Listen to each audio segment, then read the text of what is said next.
Jai Shri Krishna Chaitanya Prabhu Nityananda Shri Advaita Gadadhara Shri Vasadi Gaura Bhakta Vrinda Hare Krishna Krishna Krishna Hare Hare Hare Rama Rama Rama Hare Hare Srila Prabhupada ki jai, Shri Krishna Chaitanya Mahaprabhu ki jai, Ananta Koti Vaishnava Vrinda ki jai, Nitai Gaur Premanande Hari Hari Bol. Once again, thank you, Dhāmeśvara Mahaprabhu, for kindly being the host for today's 16th session on Shri Caitanya-Siksastakam.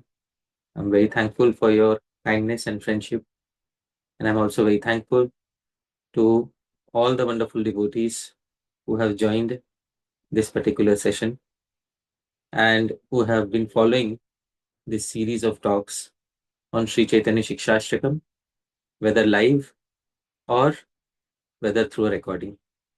Dear devotees, I'd like to begin today's session on Shri Caitanya-Siksastakam, and this is the 16th session. We'll sing the introductory verse that has been composed for this particular verse of the Siksastakam. Shikshaष्टकामृताब्धौ yo majjan majjayati svakan sagaurangastatastham mam kadabdhau krakshyati swayam. While drowning himself, Sri Gauranga simultaneously causes his near and dear ones to drown in the nectar ocean of Siksastakam. I am a mere bystander, waiting at the shore. When will Sri Gauranga forcibly pull me in that nectar ocean? Dear devotees, in every session we have a quote either from the previous acharyas or from Shastra in relation to Sri Harinam. So even in this particular session, we are beginning with a verse from the Narada Puranam, and this verse is spoken by Sri Sanat Kumar to Sri Narad. He says, Aho chitram idam dvija harinamni sthite lokah samsare parivartate.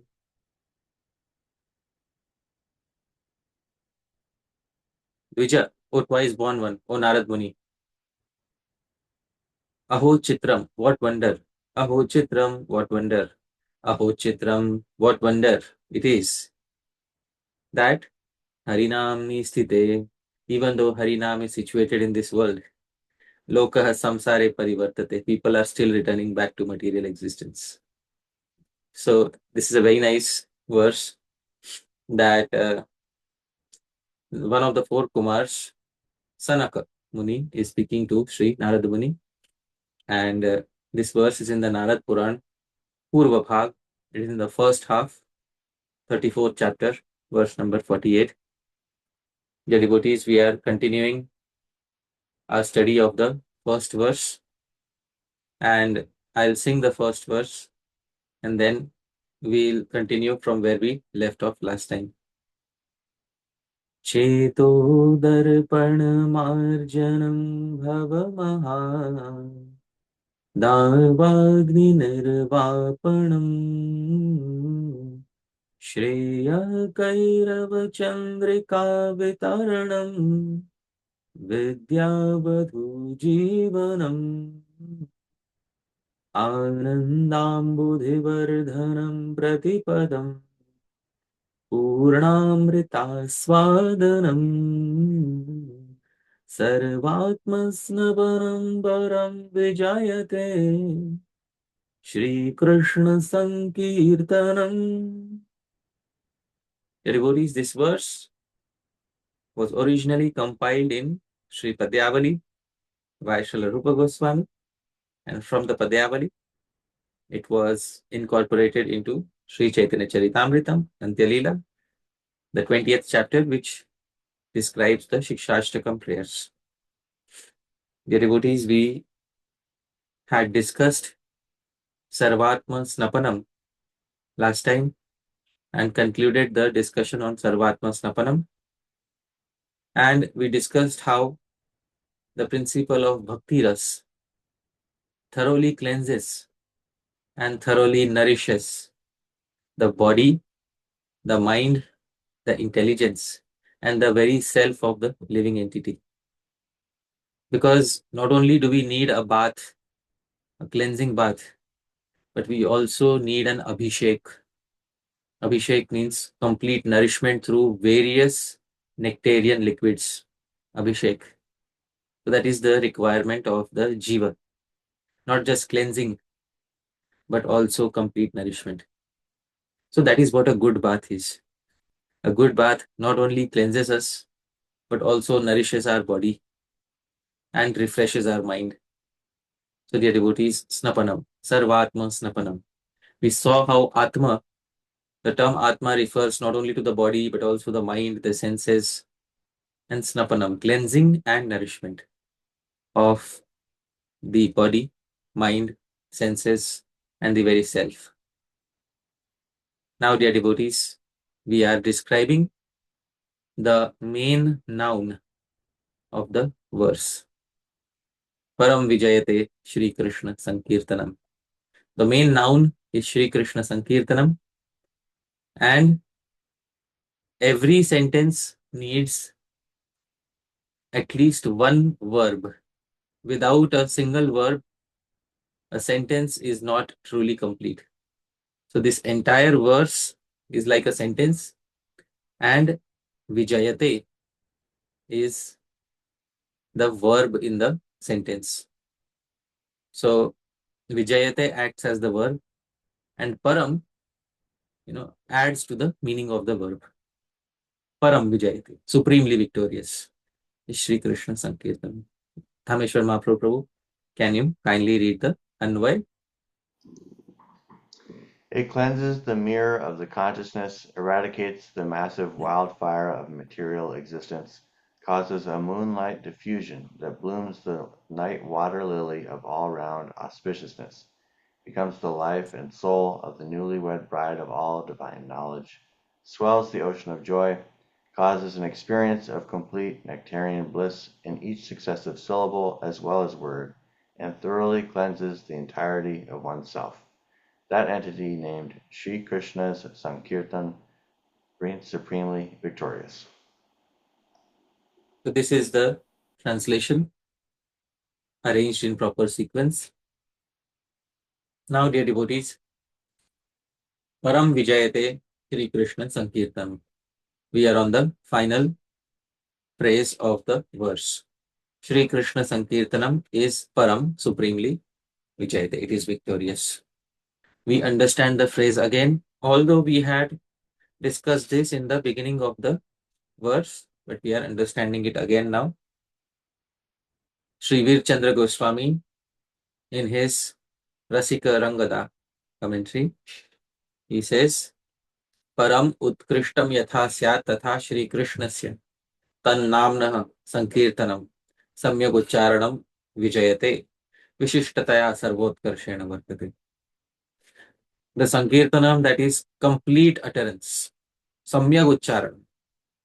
So he defines sankirtanam as samyak uccharanam, complete utterance of namnah, of the names of Shri Krishna, param vijayate, reigns over all in a most exquisite manner. Yadva, another interpretation. The sankirtanam of Krishna equipped with Shri is Yadva Shriya Radhakhya Swarupa Shaktya Yuktasya Krishnasya.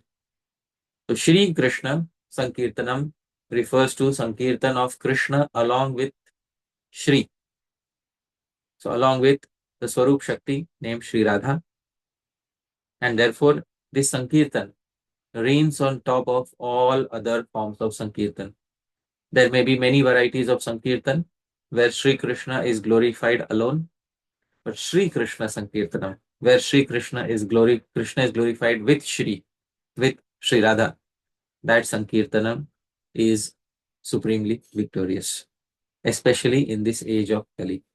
Dear devotees, this is the interpretation of Param Vijayate śrī-kṛṣṇa-saṅkīrtanam as given by Sri Veerchandra Goswami.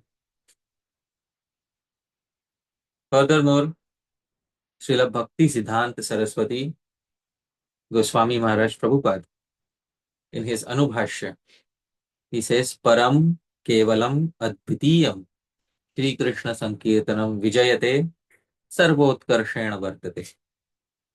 So he says, Śrī-kṛṣṇa-saṅkīrtanam is Param. Param means supreme. And he says, Advitiyam. What is the meaning of Advitiyam? Na dvitiyam yasya. It is one without a second. And vijayate sarvotkarshena vartate. It is victorious, that is, it reigns above everything else. So this is his short commentary, Anubhashya. In the Ananda Chandrika, Sri Utsavanand says, Śrī-kṛṣṇa-saṅkīrtanam, and he defines what it is. Rama Krishna Govinda iti namocharanam param sarvotkarsham vijayate. The Śrī-kṛṣṇa-saṅkīrtanam, that is the utterance of names such as Rama, Krishna, Govinda, reigns supreme. So this is more or less all of them have taken the same line of interpretation. As I said, Srila Bhakti Siddhanta Saraswati Thakur, in the very beginning, when we had discussed that Sankirtan is a yajna, and yajna has Agni, and Agni has 7 tongues. And in the beginning of this series, we had discussed the 7 tongues of Agni, Kali, Karali, Mano, Java. So all those tongues were discussed, 7 tongues were discussed. Srila Bhakti Siddhanta Saraswati Thakur, he gave one of his final instructions on 23rd December 1936. And in these instructions, one of the instruction was as follows. And this instruction is shown on the screen. Prabhu, can you kindly read this instruction? May we never, in any condition whatsoever, show aversion to the sacrifice of chanting the 7-tongued Sankirtan Yajna of Shri Krishna. If there is ever increasing attachment for this, perfection on all sides will be achieved. Yeah. So we had discussed the 7 tongues that are present in Agni, and those are described in the Upanishads. And in the Upanishads, it is described very clearly in the Mundak Upanishad. Kali, Karali, Manojava, Sulohita, Sudhumravarna, Skulingini, Vishwaruchi, Devi. So the 7 tongues are described in the Mundak Upanishad, and these are present within Agni. Similarly, 7 tongues are present in Sankirtan Yajna too, in the fire of Sankirtan Yajna. What are the 7 tongues? Cheto Darpanamarjanam is the first one. Bhava Mahadavagni Nirvapanam is the second. Shreyaha Kairava Chandrika Vitaranam is the third. Vidyavadhu Jivanam is the fourth. Anandam Buddhivardhanam is the fifth. Pratipadam Purnamrita Swadanam is the sixth. Sarvatma Snapanam is the seventh. These are the 7 tongues of the fire of Sankirtan Yajna. And Srila Bhakti Siddhanta Saraswati Thakur says, if there is ever increasing attachment for this Sankirtan Yajna, perfection on all sides will be achieved. And on 31st December 1936, he entered into eternal pastimes, Nitya Leela, and these were one of his final instructions that he gave before departing from this world. Dear devotees, we have seen the commentaries of all these commentators, and now we will go to the commentator Sri Radha Govindanath. So what does Sri Radha Govindanath say? Sri Radha Govindanath says, let us understand the phrase Śrī-kṛṣṇa-saṅkīrtanam. So what is the meaning? He says Sankirtan of Shri Krishna, but Shri Krishna's name, form, qualities, pastimes, etc. But he says in this verse, however, this term Śrī-kṛṣṇa-saṅkīrtanam specifically refers to Nam Sankirtan, Sankirtan of the names of Shri Krishna. Because in the next verse also, Shri Chaitanya Mahaprabhu is going to emphasize on the Nam. Nam Nam Akari Bahudha Nija Sarva Shaktis. So the Sikshastakam is mainly about Nam Sankirtana. Although you can also say that Roop, Guna, Leela, those varieties of Sankirtan are also included. But the primary focus is on Shri Nam Sankirtanam. Sri Radha Govindanath says, even the previous commentators, and he is pointing to Sri Utsavanand and Sri Virchandra Goswami, have interpreted it in this way. The previous commentator, he is referring to Sri Utsavanand. He says that Sri-Krsṇa-Sankirtanam refers to the utterance of the names such as Ram, Krishna, Govinda, etc. So we saw this in the commentary of Sri Utsavanand, that it mainly refers to Nam Sankirtan and names such as Ram, Krishna, Govinda, etc. He says the verse is saying Param vijayate śrī-kṛṣṇa-saṅkīrtanam. Śrī-kṛṣṇa-sankirtanam means supremely victorious. Then he puts many if conditions. How will Śrī-kṛṣṇa-sankirtanam become supremely victorious? If the glories of Śrī-kṛṣṇa-sankirtanam spread all around the world in all possible ways. If all the people in the world perform Śrī-kṛṣṇa-sankirtanam, and if their hearts are cleansed, is indicating Cheto Darpanamarjanam, Bhava Mahadavagni Nirvapanam. If their hearts are cleansed by Sat Sankirtanam, and if Bhakti Devi makes an appearance in their purified hearts, is referring to Shreyaha Kairava Chandrika Vitaranam Vidya Vadhu Jivanam. If the ocean of joy, Anandam Buddhi, swells in their heart, and if they experience Pratipadam Purnamrita Swadanam, complete nectar in every term and syllable of the names of Bhagwan, and if Sarvatma Snapanam happens, if each and every atom of their body, mind, senses becomes fully drenched in the nectar ras of Harinam, only then can we say Param vijayate śrī-kṛṣṇa-sankirtanam. Dear devotees, but Param vijayate śrī-kṛṣṇa-sankirtanam. Vijayate is in present tense. And present tense means that Bhagavan is indirectly giving a benediction. Dear devotees, he's saying only then will all the jivas of the world vocally declare the victory of Śrī-kṛṣṇa-sankirtanam. And he says in this verse, Mahaprabhu is giving a covert blessing.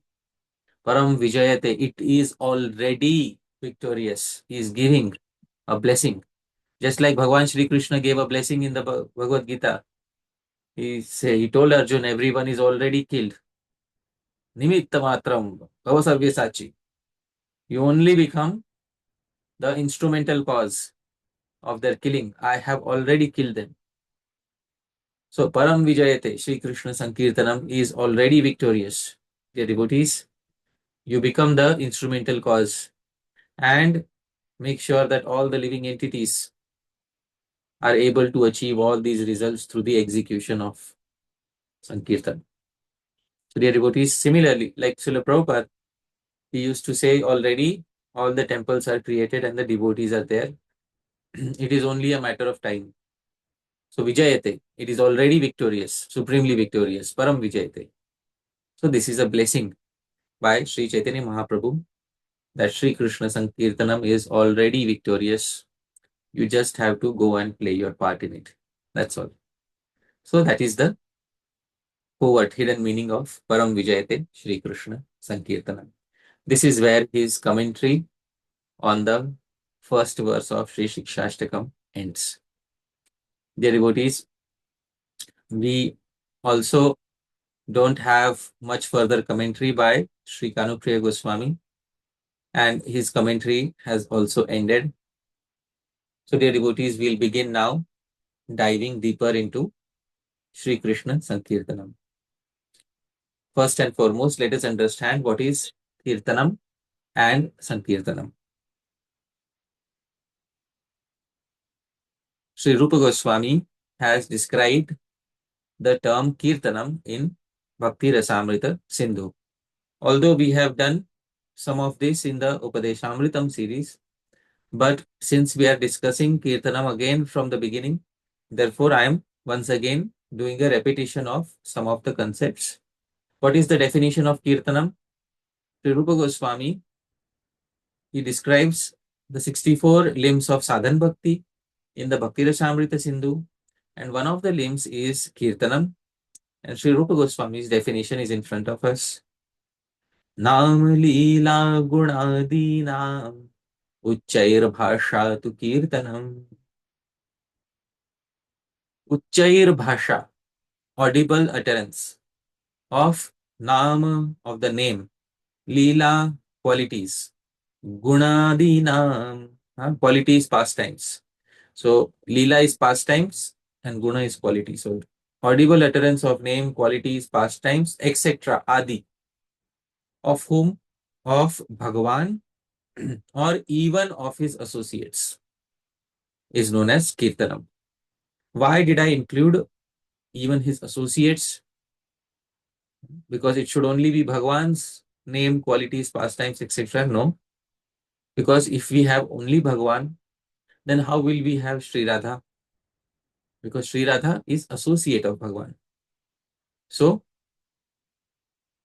not only audible utterance of the name, qualities, pastimes of Bhagavan, but also the audible utterance of name, qualities, pastimes of his associates is known as Kirtanam. This is also indicated by Sri Rupa Goswami in the beginning of Bhakti Rasamrita Sindhu, where he defines Bhakti. And he says, Anukulyena Krishna Anushilanam Bhakti Uttama. What is Uttama Bhakti? Krishna Anushilanam. Krishna Anushilanam means repeated service of Krishna.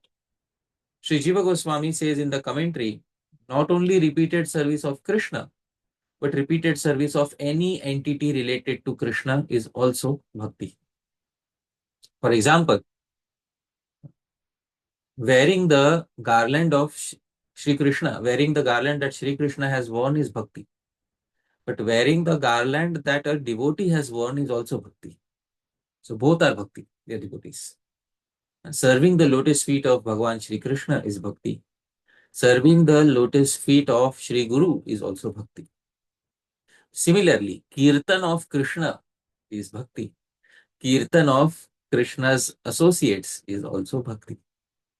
So in this way, Kirtan not only includes audible utterance of the name, form, qualities, pastimes of Bhagavan, but it also includes the glorification of name, form, qualities, pastimes of Bhagavan's associates. If this is Kirtanam, what is Sankirtanam? Samkirtanam. In the Digdarshini commentary to Hari Bhakti Vilas 11.427, Sri Sanatana Goswami says, Sankirtanam is Samyak Kirtanam, all-round Kirtanam. Basic definition. Complete Kirtanam. All-round Kirtan is Sankirtanam. Srila Sridhar Swami, in his commentary to Srimad Bhagavatam, 11th canto, 5th chapter, verse 32, he says, Sankirtanam Nam Ucharanam Tat Stutischa. Sankirtanam means to audibly utter Bhagavan's Naam and to glorify him. So this is Srila Sridhar Swami. And Srila Jiva Goswami in the Bhakti Sandarbh gives perhaps the most comprehensive definition of Sankirtanam, and this definition is in front of us. Bahubir militva kirtanam Sankirtanam ityuchyate. The Kirtanam performed by many individuals gathered together is known as Sankirtanam. This, dear devotees, is perhaps the most comprehensive definition of Sankirtan that we have in the Sampradaya. So, this is what Sankirtan is. Sankirtan is when multiple people get together. Bahubir is plural case, many individuals. In the Sanskrit language, plural case begins with 3 people. In the English language, plural begins with 2. But in Sanskrit, plural begins with 3. So, 3 or above, you can call it Sankirtan. Two individuals or one individual is performing Kirtan, you can just call it Kirtan. A single person is singing, Kirtan. Two people are singing, Kirtan. Three or more than three, all the way up to infinity, Sankirtan, dear devotees. So this is what is the difference between Kirtan and Sankirtanam according to the previous acharyas. And in Kirtanam, everybody has to participate. No? So it's not that one is simply hearing and not participating. No, all of them have to participate. I've often given this example. Sometimes you go to an old mutt somewhere where maybe three Babajis are sitting. One Babaji is singing on a harmonium, one Babaji is playing the mridanga, one of them is playing kartal. So they are fulfilling the basic requirement to call it Sankirtanam. So at least three should be there, and all three should be participating in the audible glorification. Then you can call it Sankirtanam. So this is what is. So similarly, dear devotees, our Bhagavatam class also becomes a form of Sankirtanam, because in the beginning of the Bhagavatam class, the speaker says Narayanam Namaskritya, and everybody repeats Narayanam Namaskritya, Naram Chaiva Narottamam. Then everybody says Naram Chaiva Narottamam. So everybody sings the verse, everybody sings Bhagwan's Naam. So in this way, our Srimad Bhagavatam talk also is Sankirtanam, because everybody is participating in it. And then after the talk, then there are question and answers. So in that, there is a lot of Kirtan that happens through various individuals, and therefore it becomes Sankirtanam. This is what it is, dear devotees. Because Shri Caitanya Mahaprabhu has given this verse, Cheto Darpana Marjanam, Paraṁ vijayate śrī-kṛṣṇa-saṅkīrtanam. And Shri Caitanya Mahaprabhu came to inaugurate Śrī-kṛṣṇa-saṅkīrtanam. Therefore, it is very essential for us to understand how Chaitanya Mahaprabhu himself performed Sankirtan. And Mahaprabhu's Sankirtanam began right with his birth. At his very birth, it is described in the Chaitanya Charitamrita. The Chaitanya Charitamrita says, Hari Hari Bale Loka Arshita Haya Janmila Chaitanya Prabhu Nama Janmaya. In jubilation, everyone was chanting the holy name of the Lord, Hari Hari. And Lord Chaitanya Mahaprabhu then appeared after first causing the appearance of Nam, of the holy name.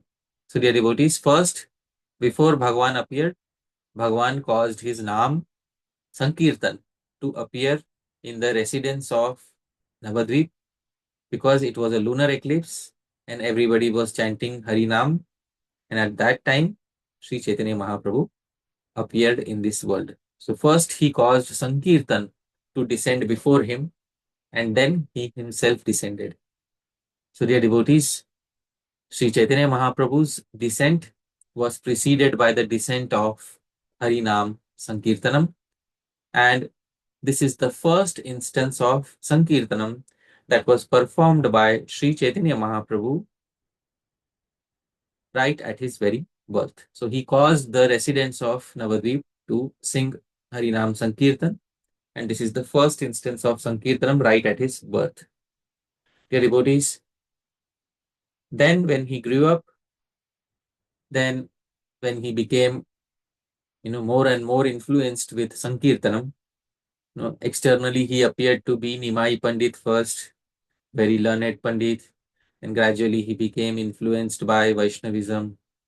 So externally it seemed that he had a change of heart, but internally this was his purpose all the while. So then he started instructing the residents of Navadvip to perform Sankirtan. It is described in the Chaitanya Charitamrita. Nagariya loke Prabhu Jave Agya Dila Ghare Ghare Sankirtana Karite Lagila.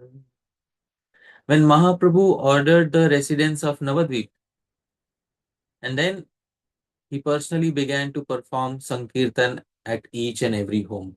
And what was the Sankirtan that he performed at each and every home?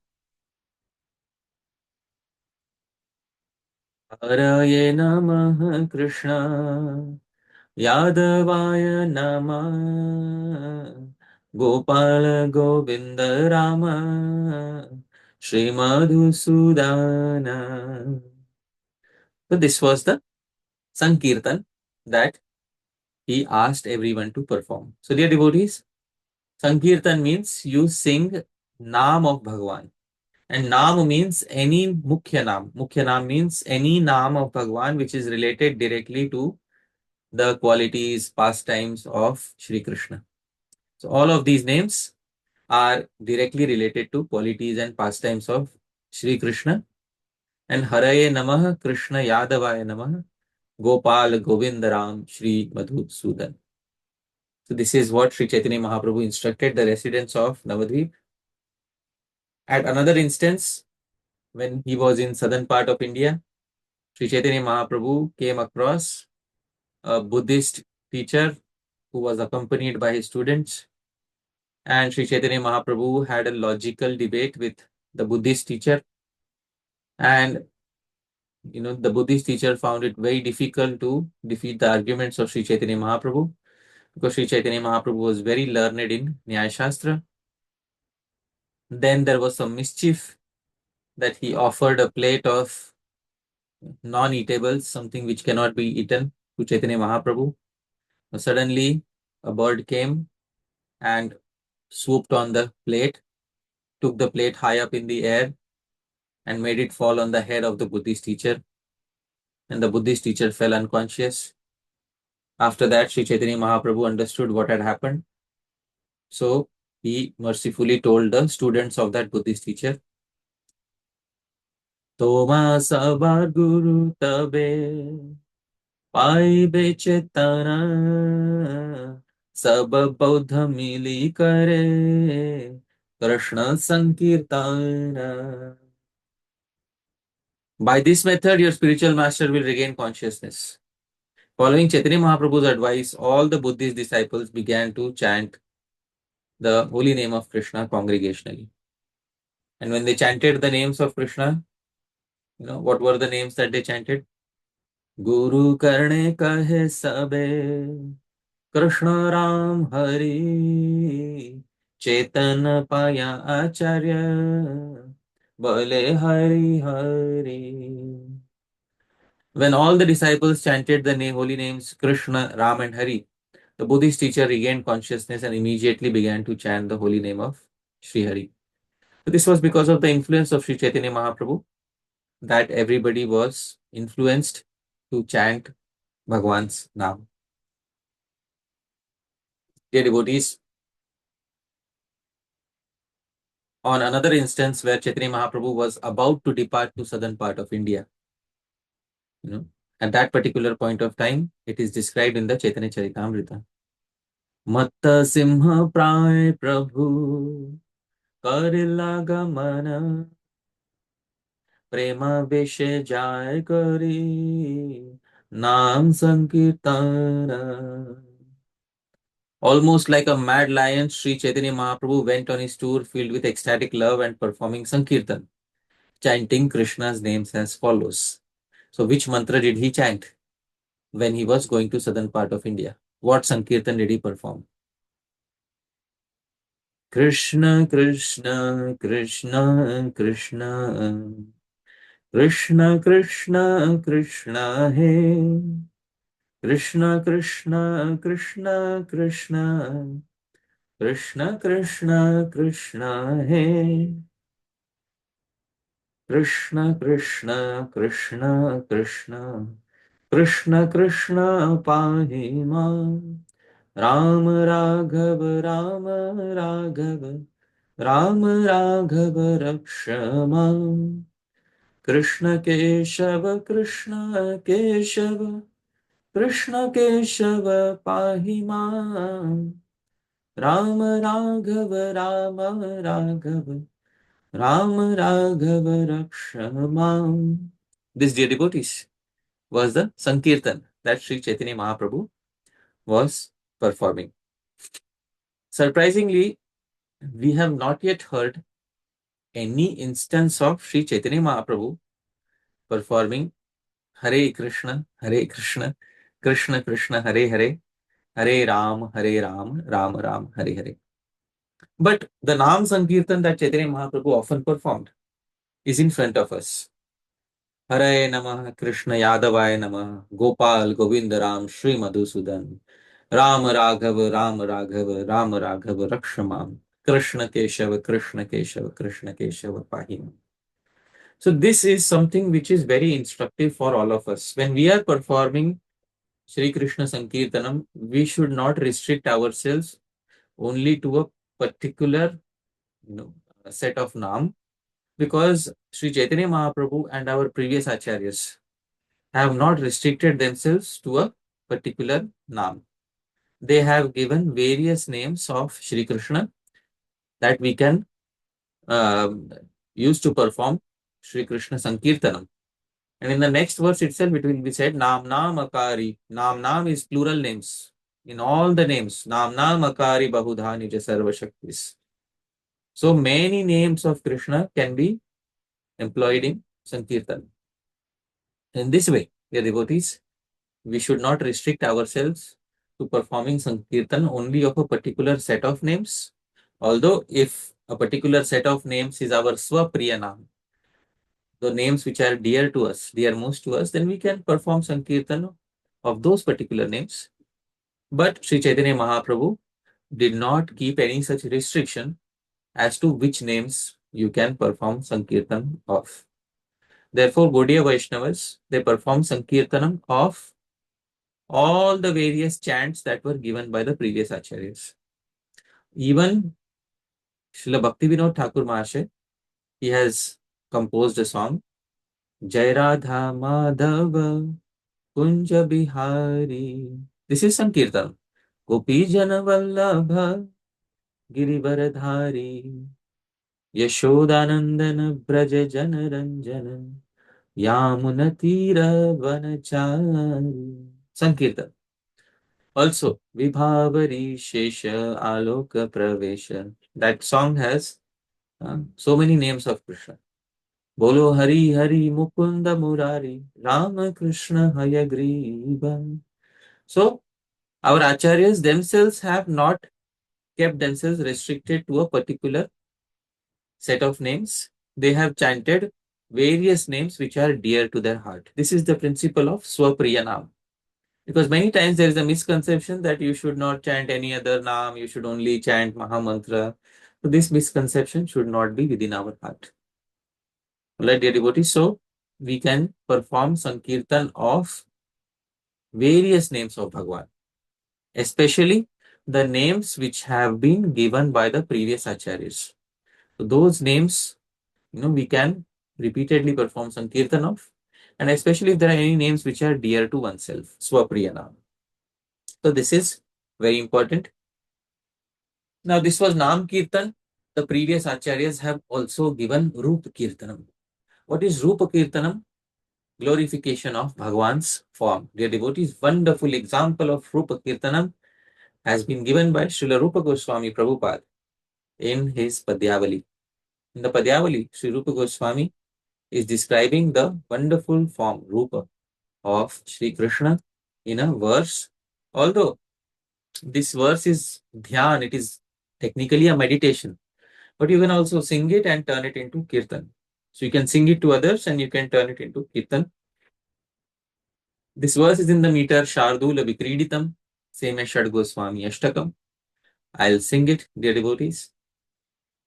Kullendivara kantimindu vadanam Varhavatam sapriyam Shrivatsankamudara kaustubhadharam Pītambaram sundaram Gopinam nayanotpalarchitatanum Gopasanghavritam Govindam kalaveno vadanaparam Divyanga bhusham bhaje. He is describing Shri Krishna's Rupa. He is describing Shri Krishna's form. Dear devotees, hear carefully. Kulla indivara kantim. Kulla, completely blossomed. Indivara, blue lotus. Kantim is his effulgence. His bodily luster is like a fully blossomed lotus. Induvadanam. He has a moon-like beautiful face. Barhavatam sapriyam. He really loves his avatamsa, his decoration of peacock feathers. Shrivatsankam. He is marked by the Shrivatsa. Udara kaustubhadharam. And a liberally hanging kaustuba jewel is on his chest. Pitambaram. A brilliant yellowish golden cloth he is wearing. Sundaram is really very beautiful to look at. Gopi Nam Nayanotpalarchita Tanum. What a beautiful term. Tanum, his body, is archita, is worshipped. You take a plate of worshipable items such as lamp, etc., and you know swirl it around Bhagwan. So his body is worshipped by the lotuses of the eyes of the gopis. So the devotees, his body is worshipped by the lotuses that are the eyes of the gopis. Go Gopa Sanghavritam. Avritam, and he is surrounded by hosts of cows and gopas. Govindam, he's our Govinda. Kalavenu Vadana Param is dedicated to sweetly playing on the flute. Divyanga Bhusham, and he has many divine ornaments. Bhaje, I worship that Govinda. This, dear devotees, is Rupa Kirtanam. This is the translation. I worship Lord Govinda, whose complexion is the color of a blooming blue lotus flower, whose face is like the moon, who is fond of wearing a peacock feather crown, who bears the mark of Srivatsa, who wears a great Kaustuba gem, who is dressed in yellow garments, whose handsome form is worshipped with offerings of the lotus flowers that are the glances of the gopis, who is accompanied by a host of Surabhi cows and gopas, who is fond of sweetly playing the flute, and whose transcendental body is decorated with glittering ornaments. This is a verse composed originally by a devotee named Sri Sharadakar, and this verse is originally meant to facilitate dhyanam, meditation on Sri Krishna. But you can also perform kirtanam of this verse and it becomes Sri Rupa Kirtanam. This, dear devotees, is an example of a verse which you can sing for performing Rupa Kirtanam. So here I am describing the verse to you. As I am describing the verse, I am also performing Rupa Kirtanam, or glorification of Bhagwan's form. We have Nam Kirtan, we have Rupa Kirtan, then we also need to have Guna Kirtan. Dear devotees, a wonderful example of Guna Kirtan of Sri Krishna is there in the Padyavali. This verse is by Sri Vyasadeva. Sri Vyasadeva is describing the statement of Draupadi. And Draupadi, she went through many hardships with the Pandavas. First and foremost, they were given a kingdom which was full of thorny plants and bushes, and there was a thick forest, and it was called Khandav-prastha because Duryodhan did not want to give them Hastinapur. So the kingdom was split between Duryodhan and Yudhishthir, and Yudhishthir got a very rough area called Khandav-prastha. And Khandav-prastha, Yudhishthir turned it into Indraprastha, which was more beautiful than Hastinapur. And he took the help of, Maidanav and Vishwakarma to turn it into Indraprastha. And after it was turned into Indraprastha, Duryodhan again became envious. And then there was a gambling match where Draupadi was humiliated in front of everyone. And when nobody could save Draupadi, there was only one personality who came to her rescue. That personality was seated far away in Dwarka, and that personality was Shri Krishna. So Shri Krishna rescued her once, And Shri knew that Shri Krishna is the one whom I can count upon in times of distress. Dear devotees, after Draupadi was rescued and the whole gambling match was cancelled, Duryodhan became more and more frustrated. He told his father, if you don't arrange a gambling match again, then I'll commit suicide. So he threatened his own father, and another gambling match was arranged. And when another gambling match was arranged, this time the condition was that whosoever will lose will have to go to the forest for 12 years. And after 12 years, they have to spend 1 year incognito. If they are caught in that 1 year, then they'll have to suffer 12 more years of residence in the forest. And Pandavas lost again. Dear devotees, Pandavas went to the forest and Draupadi also went to the forest along with Pandavas. And in the forest, at least the Pandavas expected that now we will be able to live happily here in the forest. Duryodhan will not disturb us. But Duryodhan was so envious that he kept disturbing Yudhishthir and all the Pandavas and Draupadi even within the forest. One particular day, Duryodhan invited Durvasa Muni and fed him very nicely. And Durvasa Muni was very happy along with his thousands of disciples. And Durvasa Muni said, I am very pleased with your service, Duryodhan. Please tell me, what do you want? And Duryodhan falsely glorified Yudhishthir and said, Yudhishthir, his service is even better. You go and, invite yourself to where Yudhishthir is staying and he will feed you and your disciples even better. And Durvasa said, yes, I'll go tomorrow. And next day, Yudhishthir Maharaj came to know that Durvasa Muni is on his way because a disciple of Durvasa Muni told Yudhishthir that he is coming. Please arrange to feed him. But it was already past noon and Yudhishthir Maharaj had an Akshay Patra, an unlimited container which could produce unlimited food, but only before noon, not after noon. So Durvasa Muni was coming after noon time and Yudhishthir Maharaj had no way of feeding him or his disciples. At this particular point of time, dear devotees, all the Pandavas were very dejected because they knew Duryodhana has played a trick upon them so that they can be cursed by Durvasa Muni. And at that particular point of time, all the Pandavas hung their head and they are thinking of the misfortune which is about to come upon them. Draupadi is looking at the road which goes towards Dwaraka. And when she is looking at the road that goes towards Dwaraka, she remembers that this is that particular road which can take me to that kingdom where Shri Krishna, who's our savior, resides. And dear devotees, she is looking at that long road towards Dwaraka. And suddenly, she sees dust rising on that particular road. And suddenly, a chariot comes from that particular road.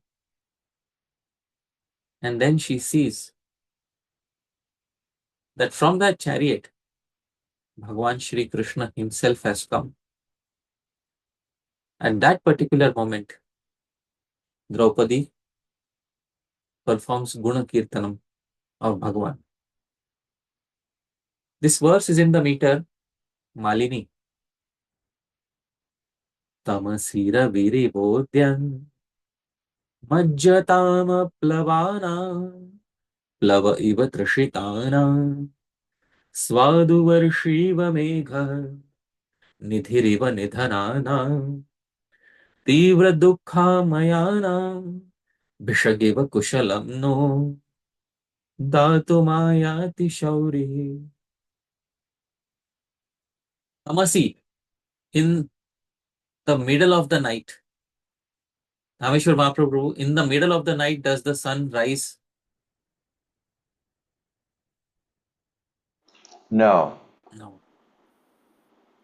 but as if the sun rose in the middle of the night for us. Majjatam aplavanam. Dhāmeśvara Prabhu, if somebody is drowning in the middle of an ocean, do boats suddenly fall from the sky for their rescue? No, they don't. But it was as if we were drowning and suddenly from the sky a boat fell to rescue us.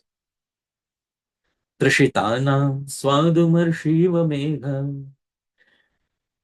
If somebody is walking in a desert and is very thirsty since many days, about to die, does it happen that suddenly a cloud forms over their head and water starts raining, Dāmeśvara Prabhu? No. No, but it happened for us. Nidhiriva nidhanana. Does it happen usually that a person who is a complete beggar suddenly finds a casket of treasure falling from the sky on his head? No. No. But a casket of treasure fell from the sky in front of us. Tivra dukha mayara bhishagiva. Does it happen, Dhameshwar Mahaprabhu, that a person who has a fatal disease and about to die, just before their death, suddenly a doctor appears and cures them within a moment? Does that happen? No. No, but it has happened for us because Kushalam no Tatum, in order to benefit us. Ayati Shauri, our Shauri is here. Our Sri Krishna is here. All impossibilities were turned upside down. I am confident now we will be saved because Shauri has come. Shri Krishna has come. These are the qualities that were described. Shri Krishna is like the sun which rose for us in the middle of the night. He is like the boat who appeared for us while we were drowning in the middle of an ocean. He is like the sweet rain cloud which formed on top of our heads as we were dying of thirst in the middle of a desert. He is the treasure casket that fell in front of us who were complete beggars. And he is the physician who came just in time to rescue us who were dying of a fatal disease. Our Shauri is here. Our Krishna is here. So this, dear devotees, is Guna Kirtana. This is how Draupadi glorified the qualities of Sri Krishna. So we have Nam, we have Roop, we have Guna Kirtan, and we should also have Leela Kirtan. The devotees, Leela Kirtanam, there is so much, so many varieties of Leela Kirtan are there. But I'm just giving single examples. This is Bhagwan's childhood. And Bhagwan, Sri Krishna, he sits on the lap of Mother Yashoda. And Bhagwan demands his choicest object, which is the breast milk of Yashoda. And he has just woken up from sleep. And Sri Rupa Goswami describes a very wonderful verse in the meter Shardula Vikriditam. I'll sing this verse. Ardhonmilitalocanasya pibata पर्याप्तमेकं स्तरं सद्य प्रस्नुत दुग्ध दिग्धमपरं हस्तेन सम्मार्जत मात्रा चाङ्गुलिलालितस्य वदने स्मेरायमाणे मुहुः विष्णो क्षीरकणोरुधाम धवला दन्तद्युतिः पातु वा Ardhonmilitalocanasya. Bhagwan is drinking breast milk. Ardhonmilitalocanasya. He's still half asleep. His eyes are half open. Pibata, as he's drinking. Paryaptamekam stanam. One breast is enough for him. But suddenly he sees something. Sadhya prasnuta dugdha digdhamaparam. He sees that milk is also flowing from the other breast of Mother Yashoda. So what does he do? Hastena sammarjata. He doesn't want to waste any milk. So he caresses, he wipes off milk from the other breast of Mother Yashoda. Mother Yashoda doesn't know what he is doing. She thinks he is caressing me.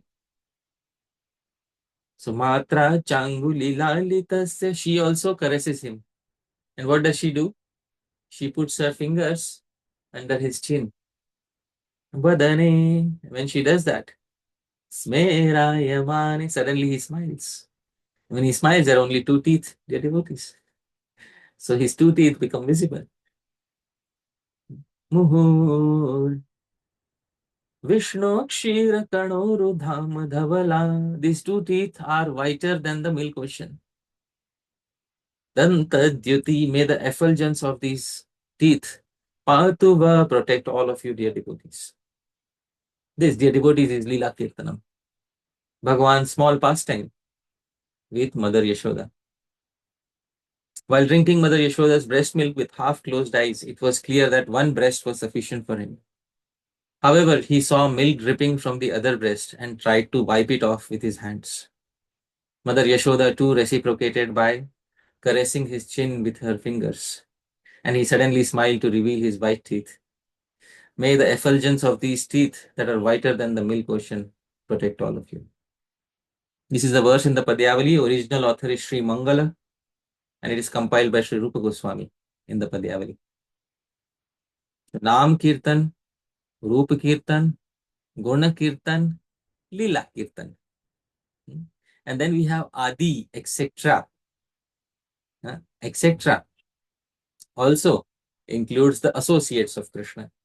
So this verse is also glorifying Mother Yashoda. It is also singing about Mother Yashoda. So the associates of Krishna, we can also sing about them. So etc. also includes the Dham of Krishna, the abode of Krishna. There is a very nice verse in the Padyavali about glorification or kirtan of Bhagwan's Dham. And this verse is there in Padyavali. I'm showing my screen. This verse is very nice. It is in the meter Totakam. I'll try to sing it. Shravane Mathura Nayane Mathura Vadane Mathura Hridaye Mathura Purato Mathura Parato Mathura Madhura Madhura Mathura Mathura. Totakam is a very sweet meter. You can also sing it in different styles. You can sing it in the South Indian style. In the South Indian style, you can sing it as follows. Shravane Mathura Nayane Mathura Vadane Mathura Hridaye Mathura Purato Mathura Parato Mathura Madhura Madhura Mathura Mathura. So many wonderful styles to sing Totakam. Shravane Mathura. In my ears, there is Mathura. Nayane Mathura. In my eyes is Mathura. Vadane Mathura. In my mouth may Mathura reside. Hridaye Mathura. In my heart may Mathura reside. Purato Mathura. In front of me Mathura. Parato Mathura. Behind me may Mathura reside. Madhura Madhura. Sweet sweet is Mathura Mathura. This abode of Mathura. Mathura refers to Mathura Mandal, which includes Sri Vrindavan. So the entirety of Mathura Mandal. This is glorifying. So this is Padyavali. Mathura is in my ears, Mathura is in my eyes, Mathura is in my voice, Mathura is in my heart, Mathura is before me, Mathura is behind me. Sweet, sweet is Mathura, Mathura. So this is Dham Kirtan. So Nama, Rupa, Guna, Lila, Adi. Adi. What does Adi include? Adi includes associates. Adi includes the Dham. So these are various forms of Kirtan that can be performed. And all of these are śrī-kṛṣṇa-saṅkīrtanam. All of these are śrī-kṛṣṇa-sankirtanam. Dear devotees, now a very special verse which has Nam, Roop, Gun, Lila, Kirtan in a single verse. Very special verse. This verse is right there in the beginning of Sri Rupa Goswami's Padyavali, a very, very sweet verse. Short verse in the meter Anushtup, in the second verse of Padyavali. Namo Nalina Netraya Venu Vadya Vinodine Radha Sudha Pana Shaline Vanamaline. First and foremost, I wish to appreciate this verse by Sri Rupa Goswami. This is a verse composed by Sri Rupa Goswami. The verse is filled with alankars, literary ornaments. The first line you will see a repetition of the syllable na. Namo Nalin Netraya, a repetition of na. Second line you will see a repetition of va, Venu Vadya Vinodine. In the third line, you will see a repetition of dha, Radha Dhara Sudha Pana. And in the fourth line, you will see a repetition of li ne, shaline vanamaline. So, dear devotees, in such a short verse, Sri Rupa Goswami has made so many repetitions.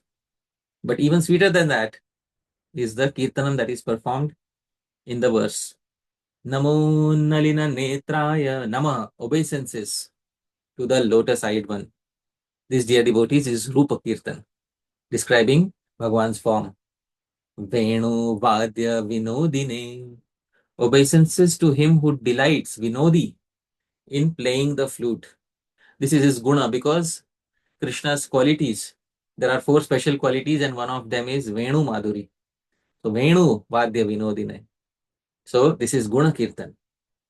Radha Adhara Sudha Pana Shaline.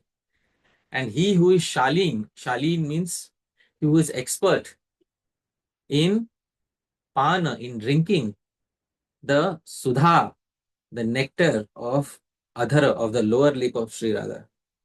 Dear devotees, immediately the verse becomes very esoteric. Radha Adhara Sudha Pana Shaline. Obeisances to him who is expert in drinking the lower lip nectar of Sri Radha. This is Lila Kirtan. And Vanamaline, obeisances unto that Sri Vanamali. Vanamali is one of the names of Krishna given in Vishnu Sahasranam. So Vanamali is one of the 1,000 names of Bhagavan. But it is a specific name which, is very suitable on Sri Krishna. Vanamaline. So we have Nam Kirtan, Rupa Kirtan, Guna Kirtan, Lila Kirtan in a single verse of Sri Padyavali. This is the second verse of Sri Padyavali. And this is how Sri Rupa Goswami has clubbed all sorts of Kirtan in a single verse. Dear devotees, Mahaprabhu also instructed regarding the Mahamantra. This is in the Chaitanya Bhagavat. And this, dear devotees, is what the Chaitanya Bhagavat says. Hare Krishna, Krishna Krishna, Hare Hare, Hare Rama, Rama Rama, Hare Hare.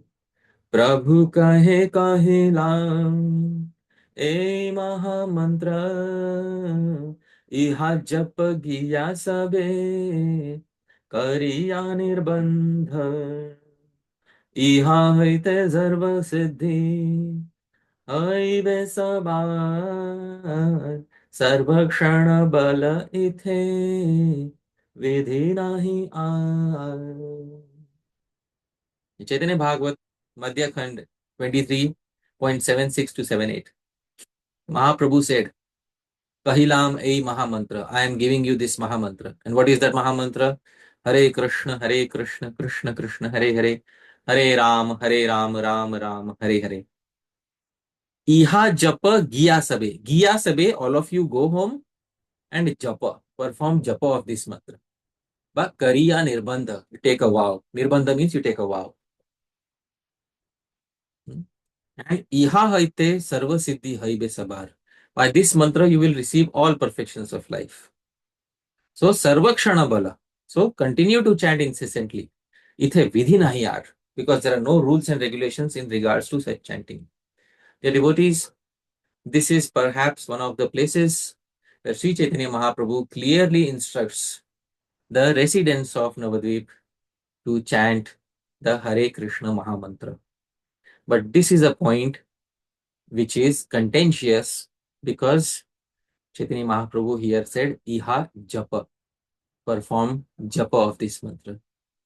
Based on this, there is a contention, there is a difference of opinion because there is one set of Vaishnavas who say that this Mahamantra should never be chanted in Kirtan, because Mahaprabhu never chanted it in Kirtan. He only said chant it during Japa. And then there are other set of Vaishnavas who say that it can be chanted even in Kirtan. So dear devotees, when we try to find references about Chaitanya Mahaprabhu chanting Mahamantra, it is difficult to find references, they say, about him chanting it in Kirtan. Most of the references are about Mahaprabhu chanting it as Japa. So this, dear devotees, is perhaps the most important mantra of the Sampradaya, and there is a contention right around it, whether the Mahamantra should be chanted in Japa or Kirtan or both. Because paraṁ vijayate śrī-kṛṣṇa-saṅkīrtanam. Does Śrī-kṛṣṇa-sankirtanam include Hare Krishna, or does it not include Hare Krishna, Hare Krishna? So these topics will gradually come up, because we have to discuss all these details, and we will see.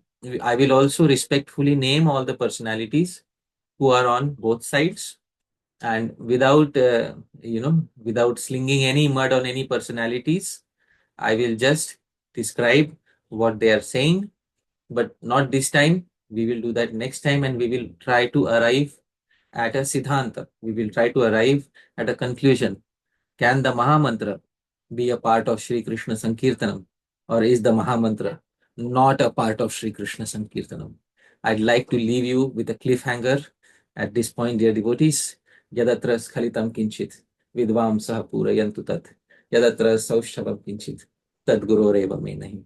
Yadatra skhalitam kinchit. If there's any mistake in what I said, vidvam sah, your learned devotees, purayantu tat. Please correct it.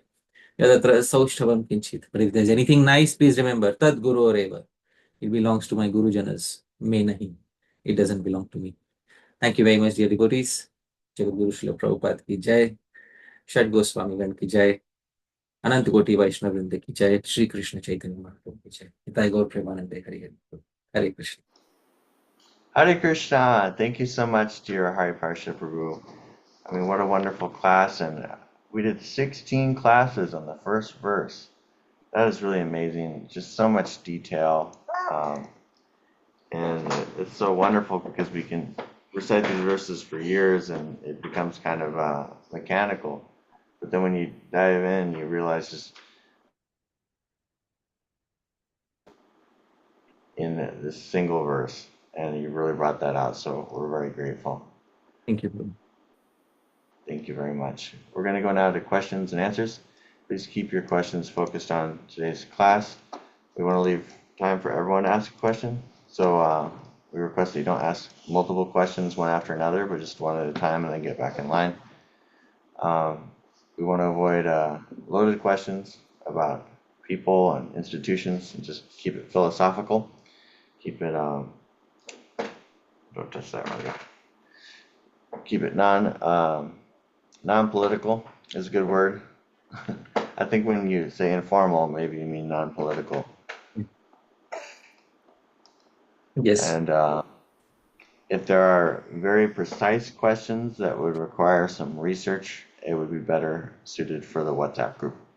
And if you'd like to join our WhatsApp group, you can just send an email to this email address, shiksastakam.hpd@gmail.com. But make sure to include your WhatsApp number and your country code so that we know what number to add. And anything else, Hari Parsha Prabhu?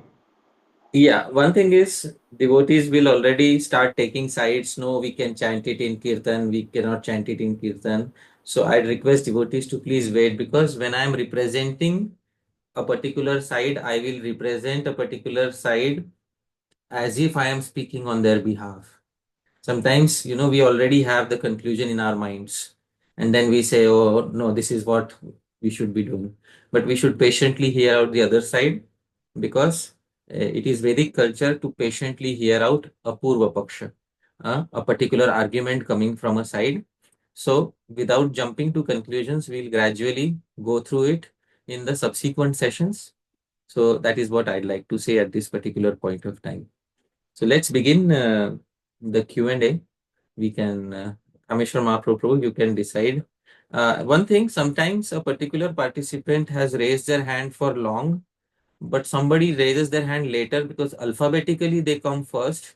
So they get a chance, and then those people who have been raising their hands for a long time, but alphabetically they are lower, they keep waiting. So I think we should try to give a chance according to the sequence in which they have raised their hand. We should try to remember who has been raising their hands for a long time. That's all. I'm not sure how it shows up for you, but on my screen it just put an order of who rose their Yeah. hand first. Okay.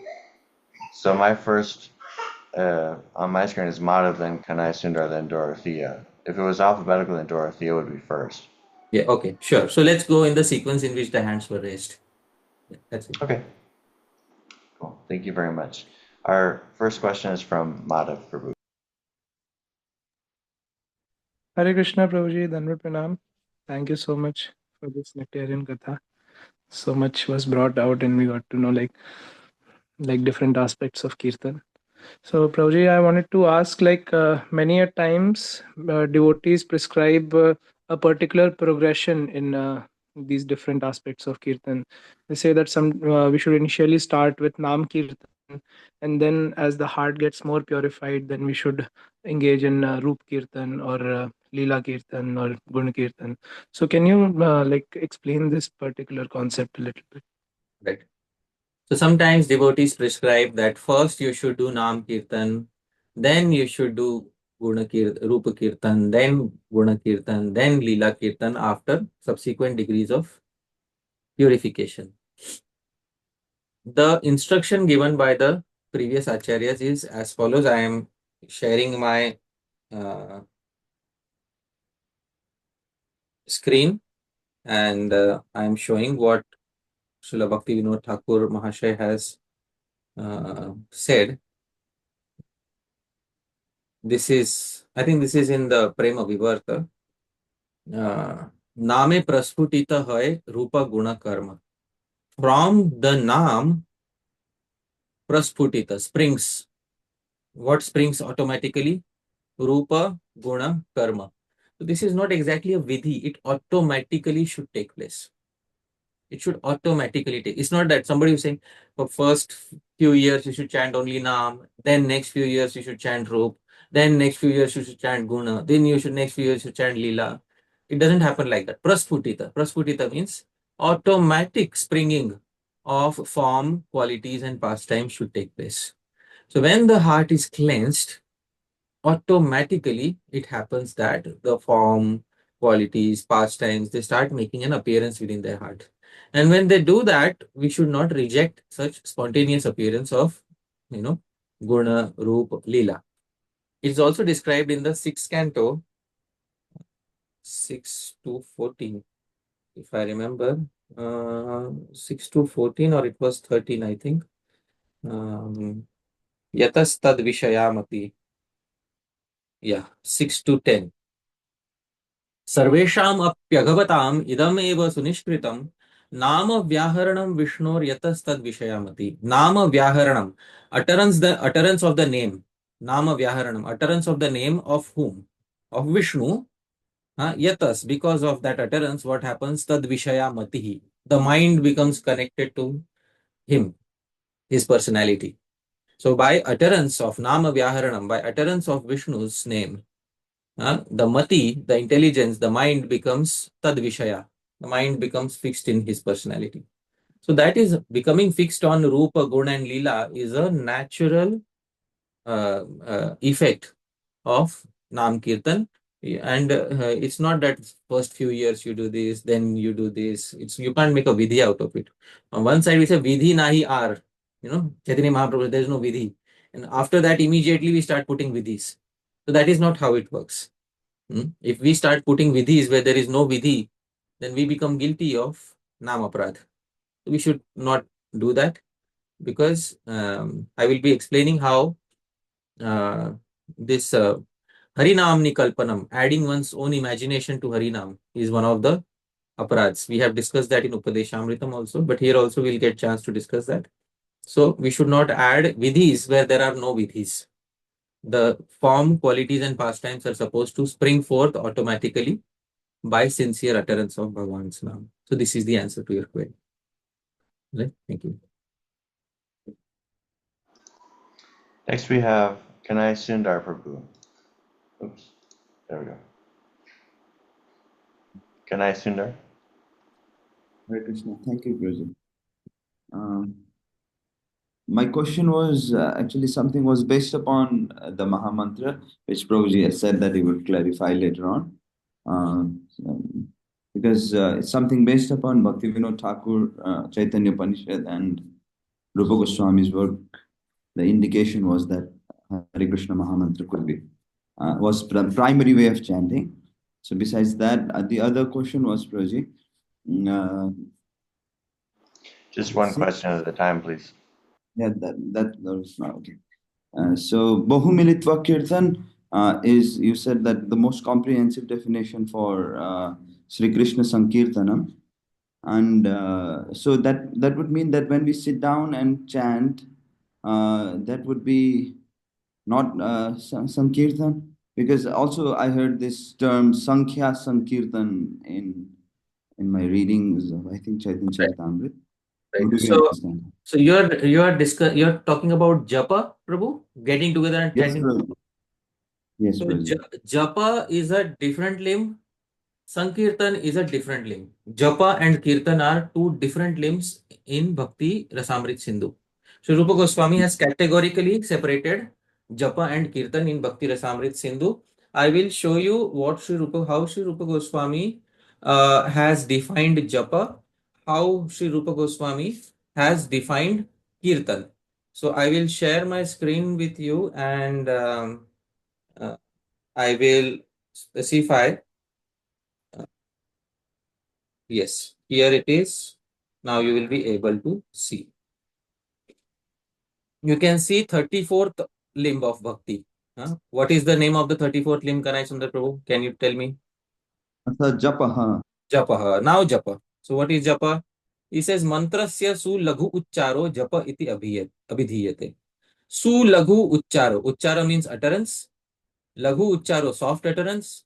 Su laghu uchcharo, super soft utterance of a mantra is known as Japa. This is Japa, limb number 34. And previously was limb number 33. What was limb number 33? Prabhu, can you read what is limb number 33? Is he muted? Let me check. I can also read it. It says Ata Sankirtanam. Ata Sankirtanam. So 33rd of 64th limb is Sankirtan or Kirtan, and 34th limb is Japa. So, and what is definition of Kirtan? This definition I quoted in the class today. Nama Leela Gunadinam Uchchair Bhashatu Kirtanam. So, when Sri Rupa Goswami himself has separated Kirtan and Japa as two separate limbs, why should we mix both those limbs together?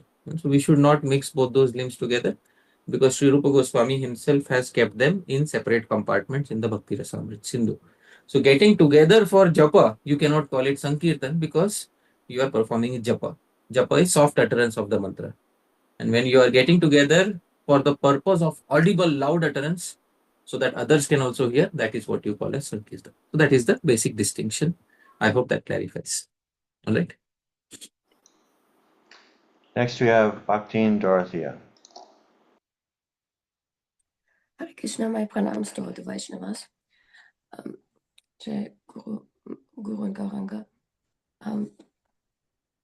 In the Bhakti Rasamrita Sindhu 2.188, the word Daksha, expert, has been defined as follows, that one is able to do very quickly what is difficult to do. And so thank you, Prabhu, for very quickly doing what is difficult to do, which is to bring us closer to Sankirtan, the deeper truths of Sankirtan.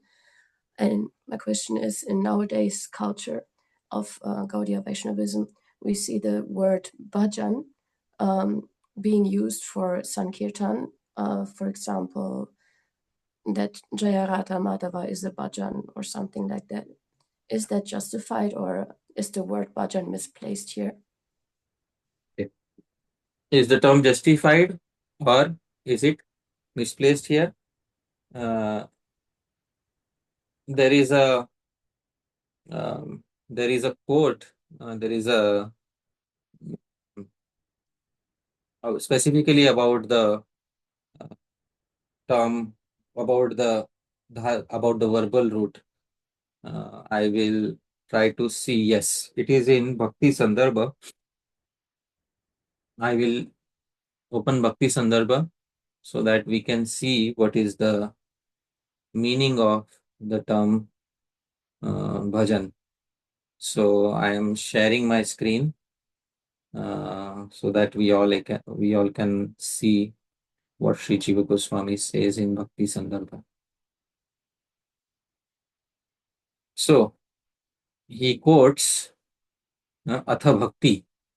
So Sri Jiva Goswami is quoting Bhaja ityesha vai dhatu sevayam parikirtitah. So the translation is the verbal root bhaja, bhaj, is in the context of seva. Is popular in the context of seva. So basically bhaj means, the verbal root bhaj indicates seva, service, any type of service. And then in that verbal root bhaj, you add the suffix lut. And from that lut, what remains is you. And from that you, there is a grammar sutra, yuvor anakav, that you turns into ana, and it becomes bhajana, which is the mood of service. So any service is bhajan. And then in Hindi or in regional languages in India, bhajan became synonymous with singing a devotional song. Because kirtan is the main sort of bhajan in this age. So kirtan became synonymous with bhajan. And that's why nowadays you have the term bhajan as taking on the meaning of kirtan. So that is what has happened nowadays. It is specified by Sri Jiva Goswami, Rudhir Yogam Apaharati. Conventional meanings sometimes override etymological meanings. So etymologically, bhajan means any seva, and conventionally it has become kirtan. But we Gaudiya Vaishnavas take the traditional meaning of bhajan, which is any sort of service. So any sort of bhakti, we can call it bhajan. So that is I hope that answers your query. All right. Thank you very much. Hare Krishna. Next we have Svarupani Mataji. Hare Krishna Prabhuji, Sadar Pranam. All glories to Srila Prabhupada. Please accept my humble obeisances. Thank you for the nectarian class again.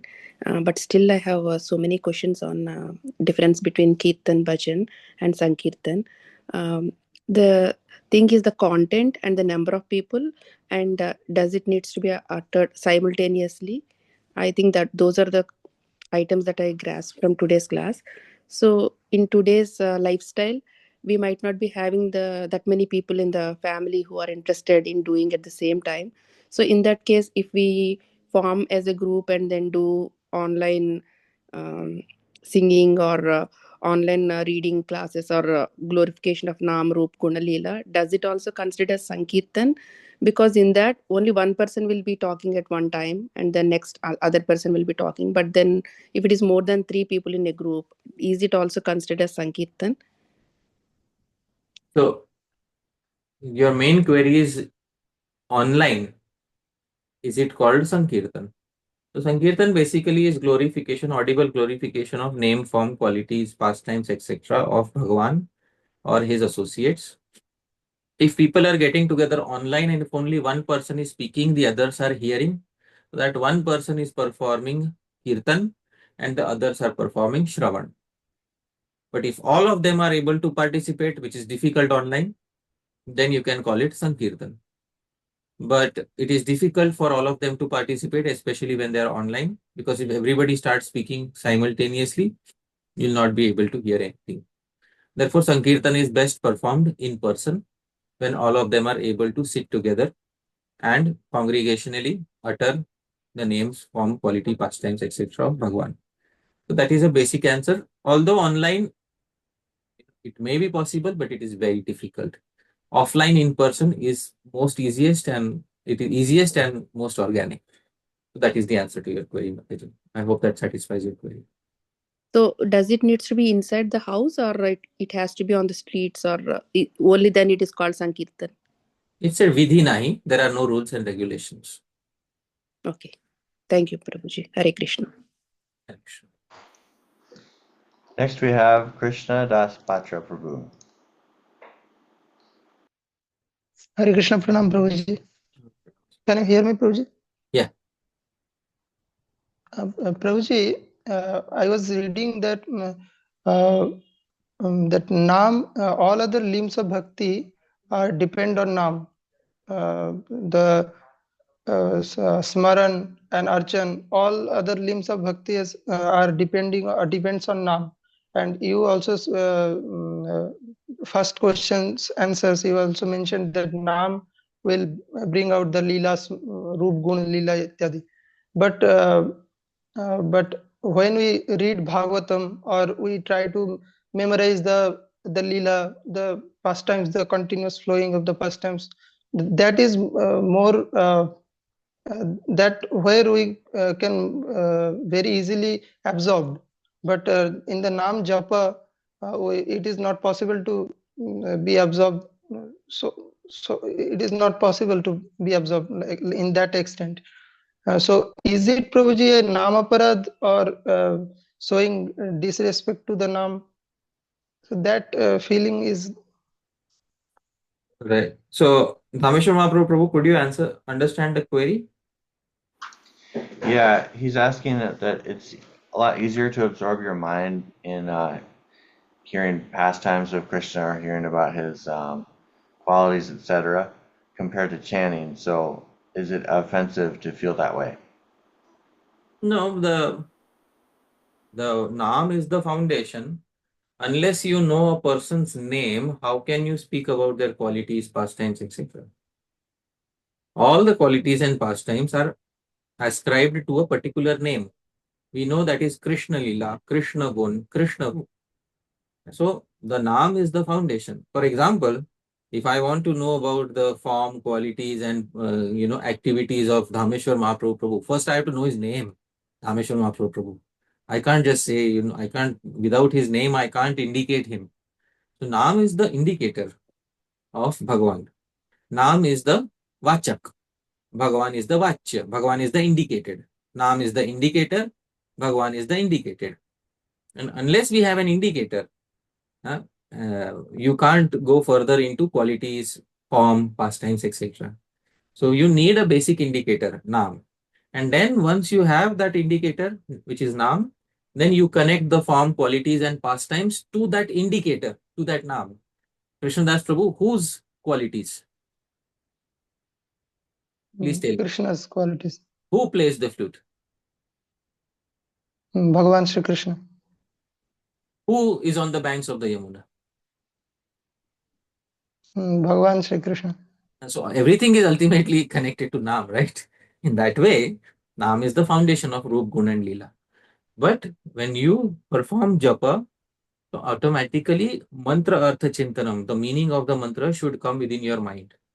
And if that meaning is not coming, which means more focus is needed, which means that you need to understand the meaning of the mantra, then automatically his form, qualities, pastimes will come to the mind.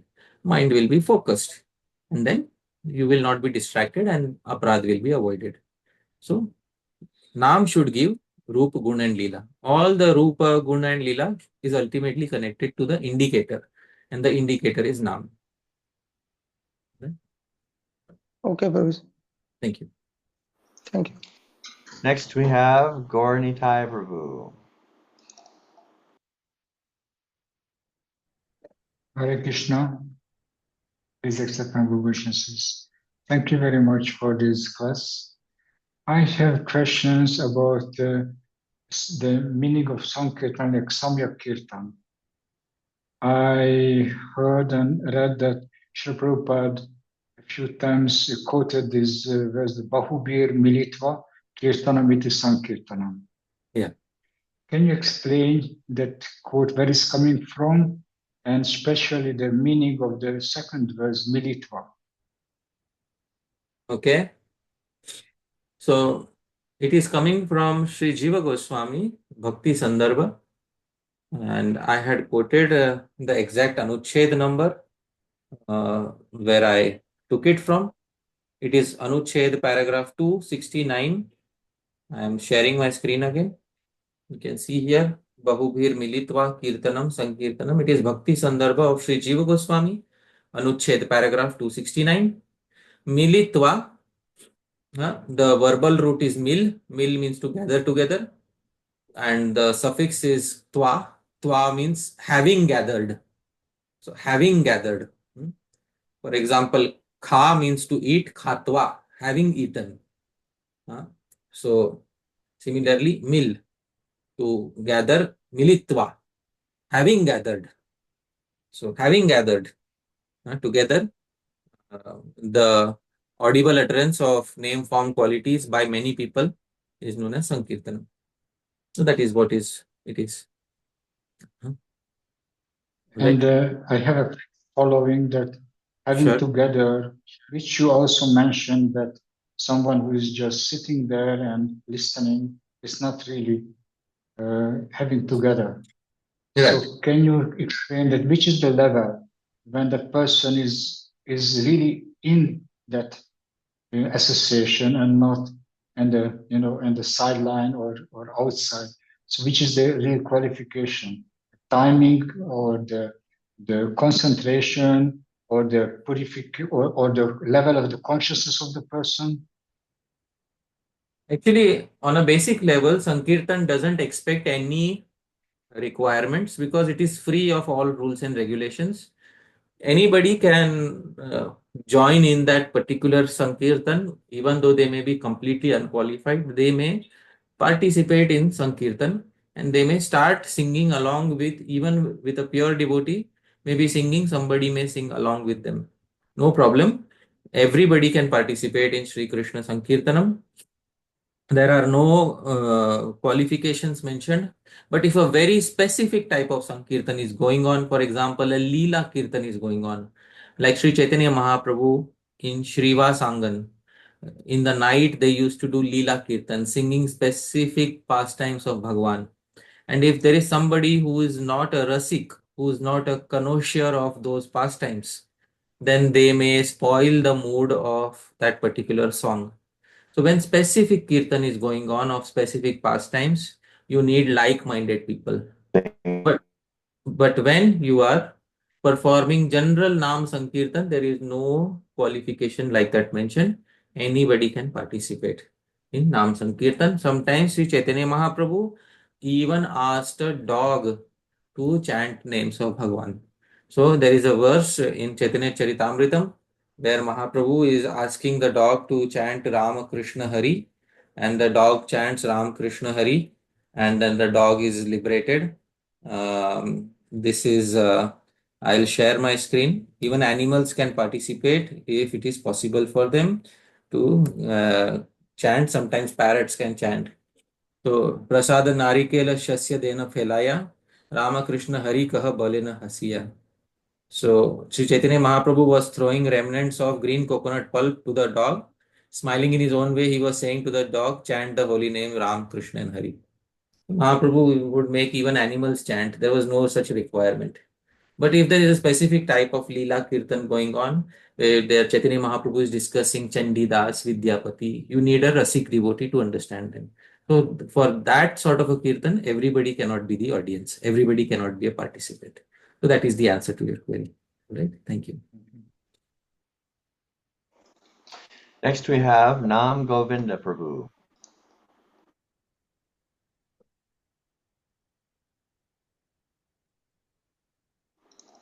Please unmute, Prabhuji. We can't hear you. You have to unmute yourself. Hare Krishna Prabhuji, am I audible right now? Yeah. There you go. We can hear you. Hare Krishna Prabhuji, my question was as you ended the discussion with should we chant Hare Krishna Mahamantra in Kirtan or Japa? So I will not go in that because we are going to present in next class. I was just going through a verse from Stavamala, that is first Chaitanya-Ashtakam. Right? In that, in fifth fifth of the Ashtakam, there is Hare a verse Krishna line. Tyachai. Isn't? Yes. Yes. Huh? So I was just wondering, is this for Kirtan or for Japa? So that is what is one of the pramanas that will be brought up. See, it is very, very important that we should know what is being spoken by Sri Rupa Goswami. I will, share the screen so that we can have a look, because this praman will also be discussed. But you brought it up. This is Prathama Ashtakam, first Chaitanya Ashtakam of Sri Rupa Goswami. It says Hare Krishna Tyachai Spuritarasanu Namaganana. So, Krita Granthi Shreni Subhak Kati Sutro Ujvalakara. Very beautiful verse in the meter Shikarani. Hare Krishna iti Uchai. Uchai means audibly. He was chanting something. What was he chanting, Nam Govind Prabhu? Can you please tell me? Hare Krishna. Hare Krishna. All right. Spuritarasano, his tongue was uttering. But immediately comes Namaganana, for counting the names. Krita Granthi Shreni, he has made a rope around his waist and he's counting along with it. So when you are counting and you are uttering, what is it called? Japa or Kirtan, Prabhu? Please tell me. So even this praman shows that Mahāprabhu was performing japa, not kirtan. So, because he's having a sutra, he's having a rope around him, and the sutra has knots, the rope has knots. And with every Maha Mantra, he's chanting, then he's flipping one knot of the rope. So, in this way, if you try to see, if you only see Hare Krishna iti Uchchai, audibly chanting, then you will not be able to see the entire context of the verse. The entire context of the verse is that he is holding a sutra. He's holding.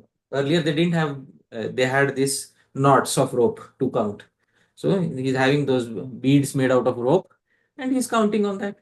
So I hope you're able to understand. So when we discuss pramanas, we can't be blind from and not take the context. The context is that we have to see Mahaprabhu was doing it on, he was doing Sankhyanam. Sankhyanam means he was doing it on counting it.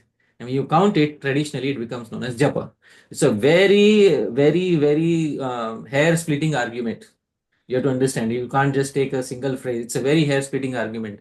And we don't have to worry because there will be many personalities to help us. There will be many personalities who will speak on the other side. We respect that also. Their personalities will speak on our side. Sri Radha Govind Nath is going to come and speak from our side. Sri Kanupriya Goswami is going to come and speak from our side. Srila Bhakti Vinod Thakur, Sri Bhakti Siddhanta Saraswati Thakur, they are all going to speak from our side. But at the end of the day, we should respect all the Vaishnavas. Even if somebody took another side, if they are Vaishnavas, their character is good, we should respect them. So that is all I have to say. All right, we'll discuss this in great detail because it is going to come up shortly. All right, thank you. Hare Krishna. Next we have Vijay Damodar Prabhu. Hare Krishna, Hare Parshad Prabhu. My humble obeisances to you. You have rocked our life. I don't know if you recognize me. I'm father of Aprame Naname. No, I recognize you. It was nice to see you in ISV, and I hope to get to see you again. Yes, Prabhu. I look forward to your visit. I had a very simple question, Prabhu. Earlier you answered Madhav Prabhu talking about how the Nam develops into other forms of Kirtan. My question to you is a little detailed. How does that actually manifest? For example, someone is chanting and they are sincere and they have advanced. Yeah. Would they be able to hear the some Leela Kirtan in the Akash of their heart? Or would their minds actually flow towards that? Is that like the how Bhaktivinoda Thakurji in his Samadhi is actually able to see various Leelas? Is that how it manifests? What does practically happen? Could you be able to throw some light? And if you have a prior lecture on this, then I don't want to take time here. So please direct me there. Yeah, so when somebody starts chanting Nam, and one can start chanting Nam even when the heart is contaminated.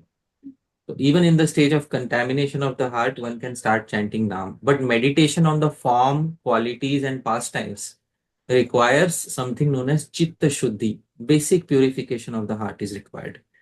So unless there is basic purification of the heart, you cannot engage the mind in remembrance of form, qualities, and pastimes.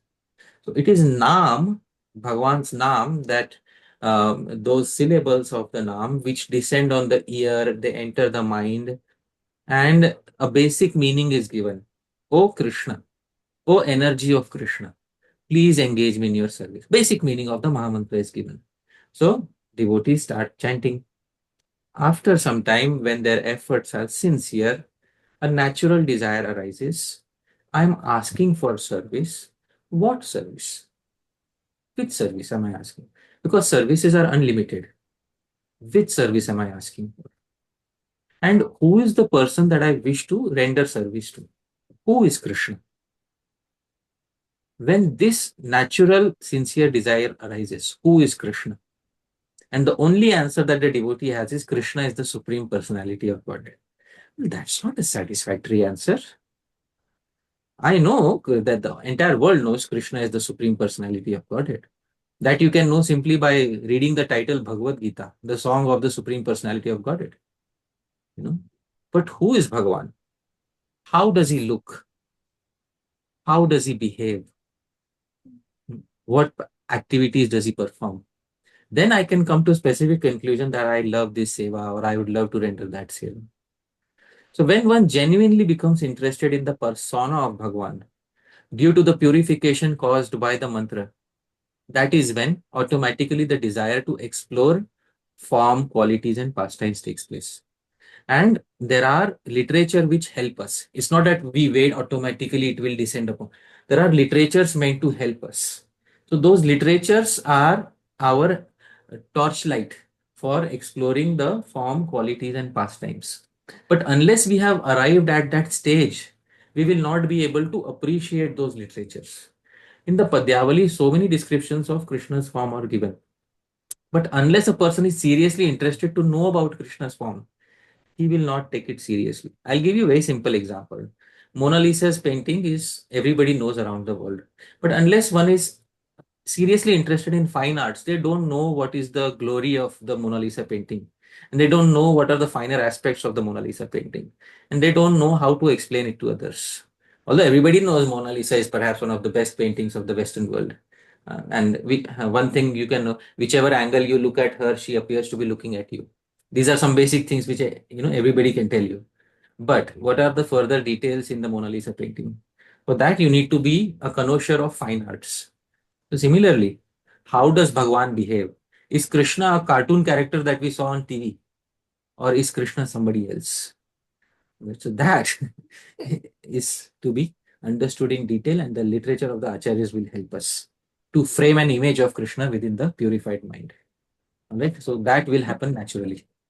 Thank you, Prabhu. So would you be able to give an example of a literature that I can read where this development happens? Like, The some development doesn't happen in literature. The development happens within the heart when the heart is purified. True. And the help is given by the literature to draw that painting within the heart. Like Padyavali is one literature which helps you draw those images within the heart. And I quote often Padyavali because Padyavali is the assortment of a host of multiple Rasik Kavis together. So you get all varieties of tastes. So that is how Padyavali is. And Padyavali is one literature, but Padyavali gets very esoteric after 100 verses. So, first 100 verses are very good if you want to know about the form of Krishna. If you want to know about the pastimes and qualities of Krishna, after 100 verses, you can see many qualities and pastimes of Krishna in Padyavali, but they are very esoteric. So I recommend that it should be studied under the guidance of a guru. Right? Thank you. Thank you, Prabhu. Hare Krishna. Dhanwad. Next we have Omkar Prabhu.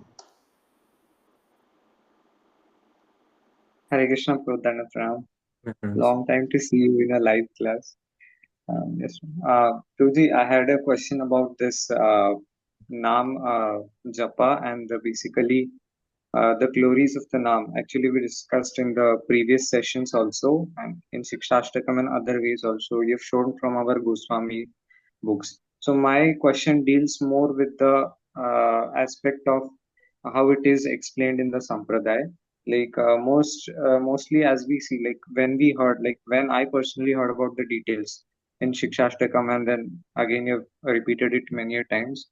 These details are very important to understand the science of Nam Bhajan, like Right. how Prarabdha is gone and the various hair splitting differences.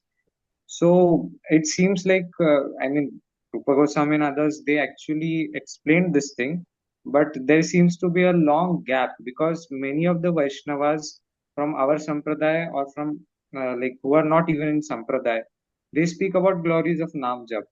But many a times it is so simplified that there is an argument against them that, yes, if it's just only for, people who can't do anything, something like that. So my question was like, why is it that in Sampradaya this Nam Bhajan science is not being like studied? This also implies that it is very important to study because any person can have really doubts. Like, Bhagavatam is saying, like, if you chant Nam, then you can, do yajna and everything. But then it practically does not happen at this point.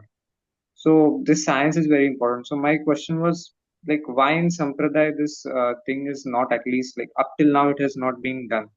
There have been written many things about it. Right. So, see, bro, we usually see the world through a lens which is colored with our consciousness.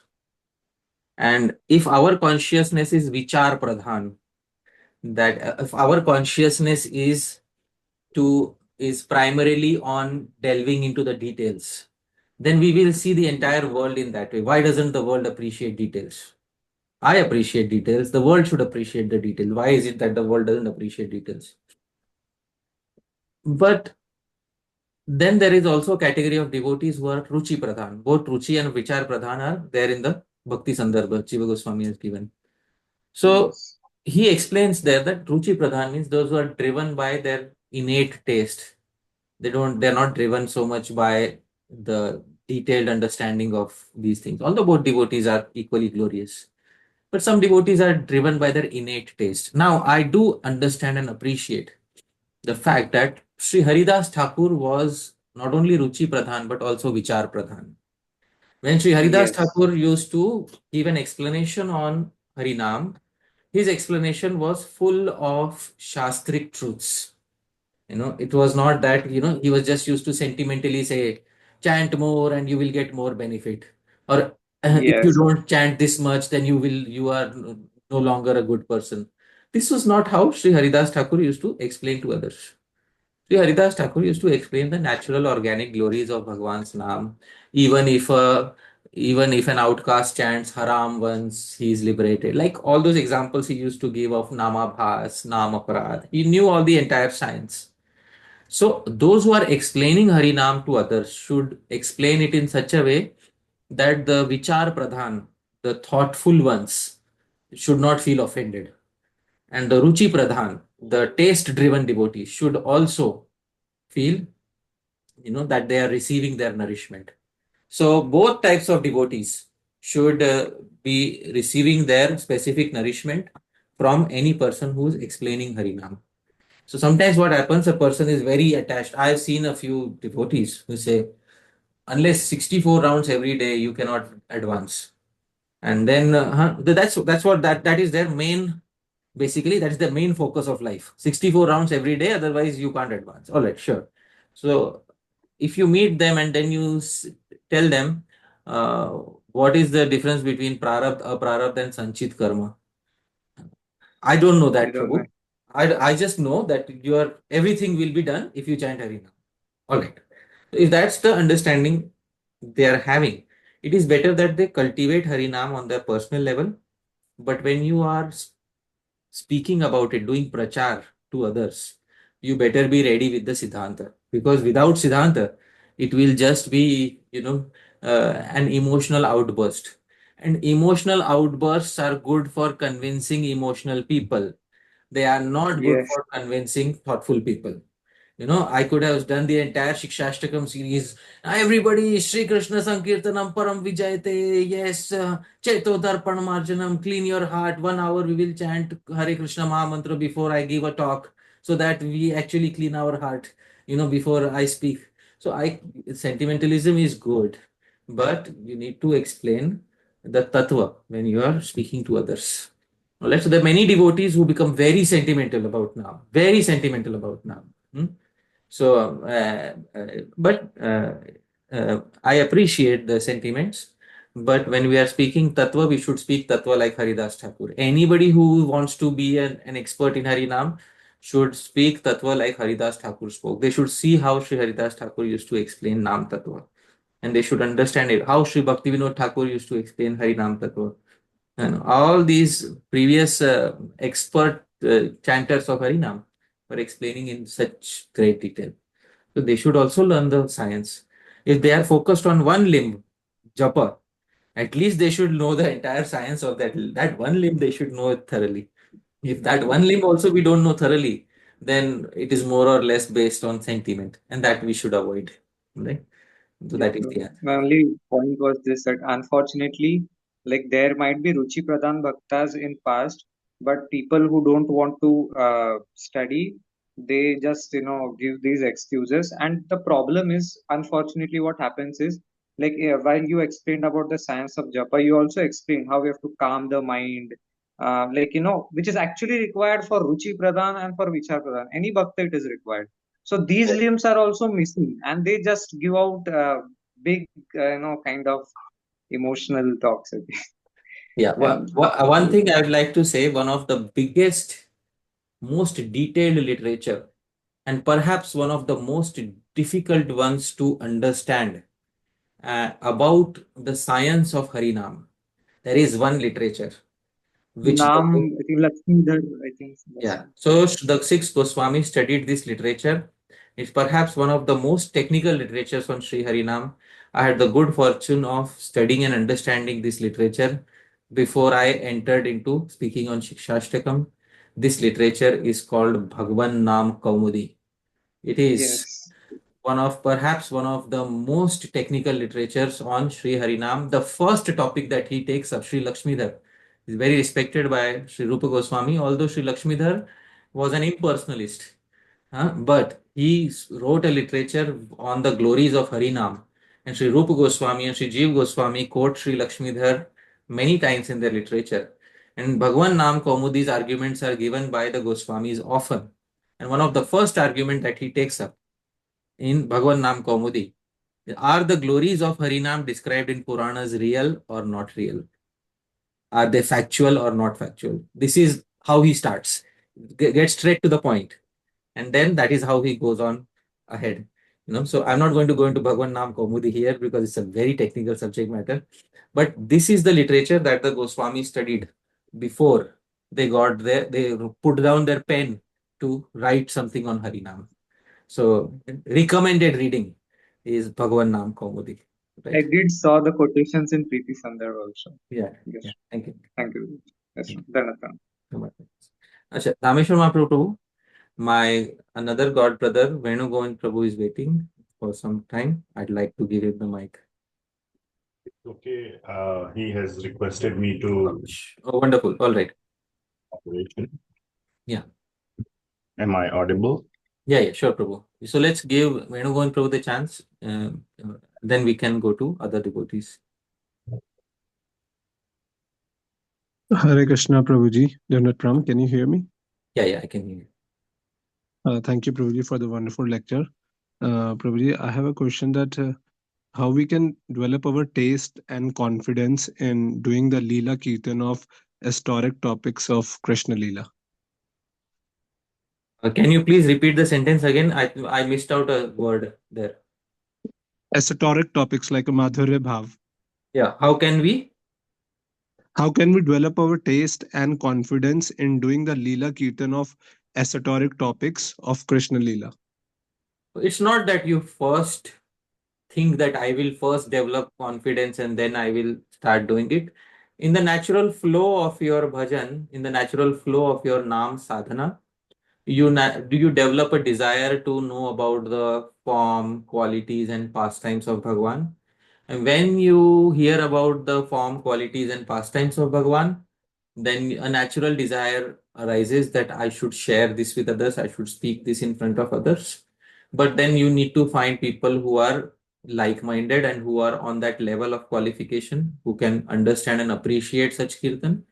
Once you are in a group of such confidential people, automatically, because they are like-minded, they are favorable to you, the confidence, the vishrambha means the confidence, is automatically produced in like-minded audience. So you can go and speak anything. Like with friends, a person can speak anything, anything. Like here I am in a class, and I am speaking something about Siksastakam. Then I go meet my friends. With my friends, I can speak on any confidential topic. Guhyam akhyati. So guhyam means what is very confidential. Also, I can speak amongst like-minded devotees. So confidence is attained in like-minded, sahriday, and snigdha, very affectionate association. That the confidence will automatically arise. So I hope that satisfies your query, Venugovind Prabhu. Please, does that satisfy your query? Yes, Prabhuji, but sometimes if we have a situation we are not surrounded with such persons, then in that situation, how can we boost up our moral when we are alone doing the bhajan at our place? So when like-minded association is not there, then you cannot perform esoteric kirtan. Shri Caitanya Mahaprabhu also, he used to perform esoteric kirtan at night in Srivasangan, inside the home. And then one time a particular brahmachari entered, and this brahmachari was only surviving on milk, but he did not have the required rasik nature. So Chaitanya Mahaprabhu said, today I'm feeling some distasteful. I'm feeling distasteful. I'm not feeling the taste in kirtan. Maybe some person who's unqualified has been called. So first Chaitanya Mahaprabhu found out that this brahmachari, who was too austere, very renounced, but had no taste for bhakti rasa, has entered into the assembly. And then Chaitanya Mahaprabhu was not very happy. He said, first drive him out. The same austerity and renunciation are not the qualification for experience of bhakti ras. So then after he was driven out, then Chaitanya Mahaprabhu felt happy again. So even Chaitanya Mahaprabhu will not feel confident if like-minded association is not there. So what to speak of Venugovind Prabhu or any other devotee. So you need to find like-minded association for that. So I hope that answers the query. Yeah, thank you very much, Prabhuji, for the explanation. Just follow up, Prabhuji, a little bit on that. In today's world, for this kind of kirtan, like it may be possible to do it on Zoom between 2 or 3 devotees, since it's more like a discussion. Well, even on Zoom, sometimes you don't know what is being recorded, what is not being recorded. It is very difficult. So to develop the confidence, at least I am speaking for myself, to have confidence means to have the absolute trust and faith that whatever will be spoken will remain within a few people. So that trust needs to be there. Otherwise, why to speak very confidential pastimes? Yeah. Sure. We will go to Sakhi Sharan. I'm fortunate. I'm blessed with a few people with whom I can speak anything.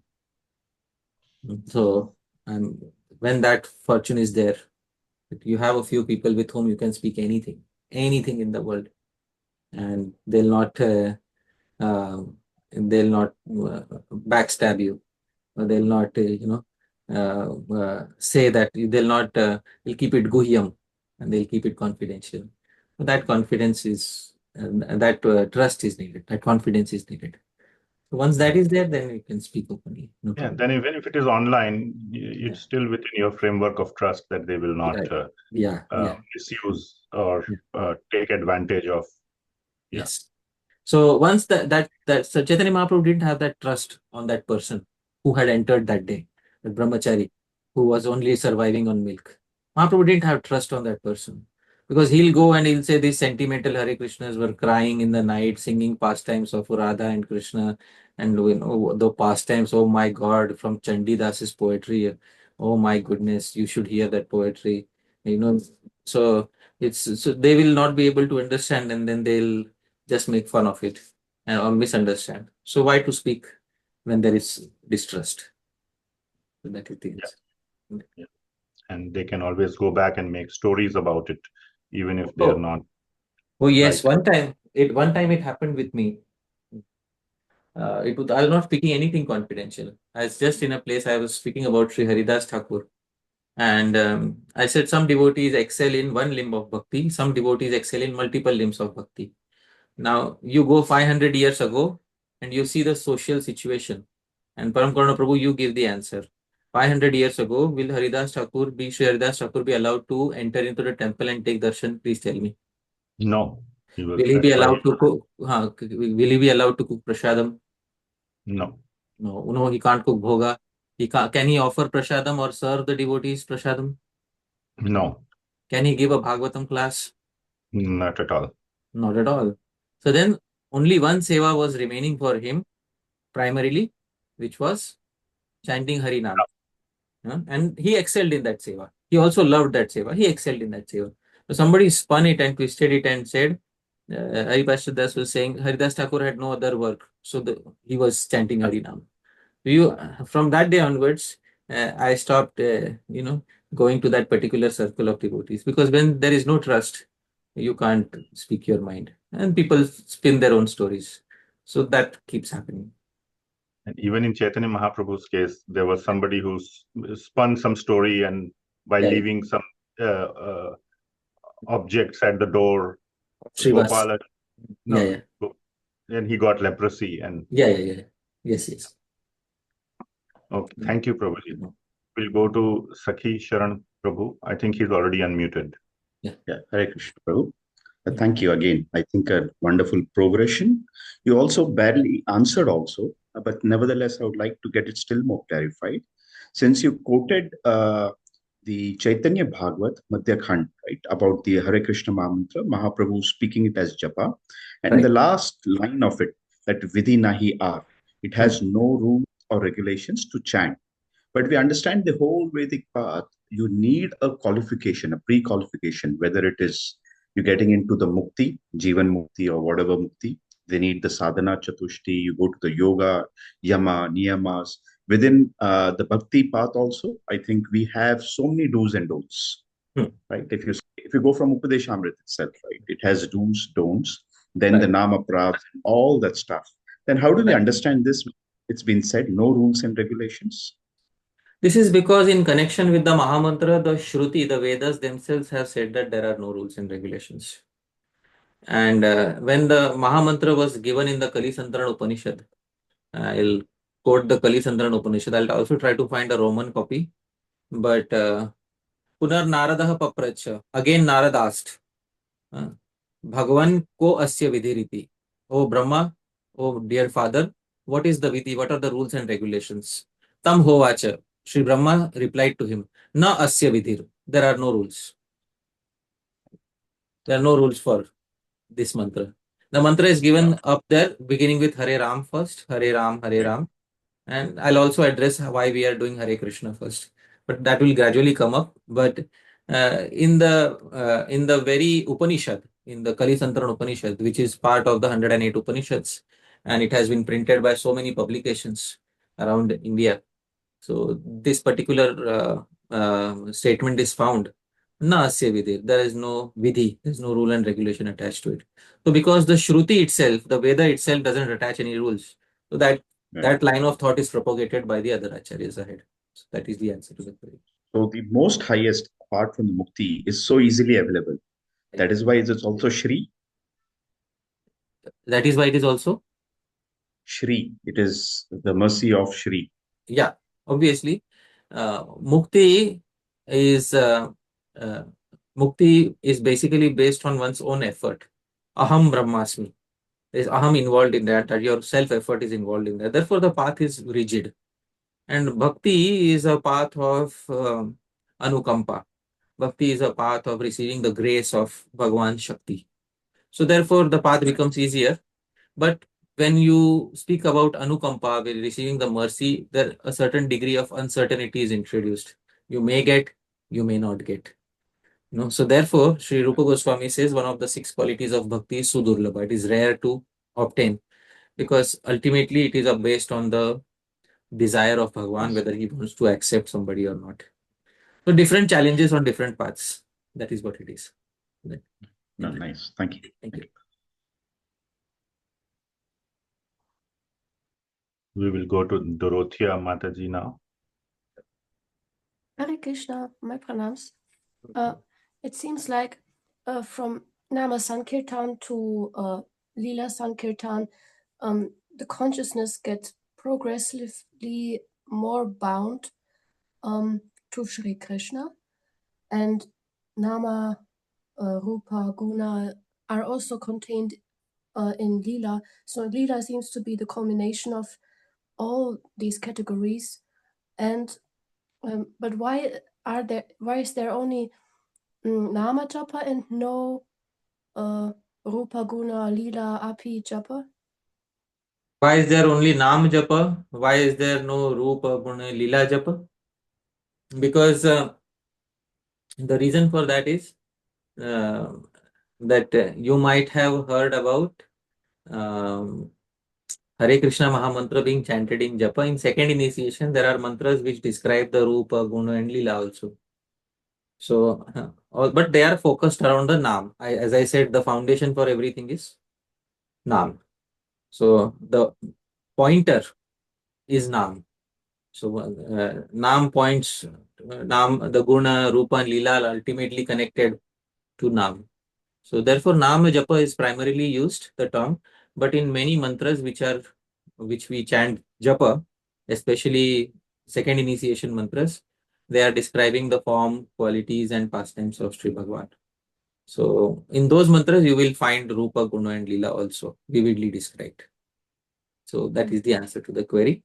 But all of it gets denoted as Nam Japa. So that's what it is. Right? Okay. Thank you. Thank you, Mataji. I have a quick question, Prabhuji. Yeah. We talked about Nam, Rup, Guna, and Leela, but we also chant and many times congregationally Siksastakam, which is Shiksha of Shri Caitanya Mahaprabhu, or Upadeshamrit, which is also Upadesh of Chaitanya Mahaprabhu, like you had mentioned. That was some of those verses were spoken by Shri Caitanya Mahaprabhu. Right. And also Bhagavad Gita verses, which are also Shiksha of Lord Krishna. So which category does these Shiksha verses fall under when we do chanting, either individually or among a group of devotees? When we chant these Shiksha-oriented verses, didn't seem to fall like perfectly into either Nam, Rup, Guna or Leela. Does it come in Adi, or could you please share some light on it? So chanting Siksastakam or chanting verses of instructions are in which category? Yes. So this is basically Upadesh, giving instructions to the mind. On Upadesh also basically is used when you are performing solitary kirtan, because mainly these are supposed to be chanted solitarily. You are giving an instruction to your mind. Vacho vegam, manasah krodha vegam, chitva vegam, udaropastha vegam. So this is basically, you can call it as Upadesh Kirtan. Upadesh Kirtan means where instructions are being given to your mind. And these instructions are mainly to be chanted in a solitary place. The main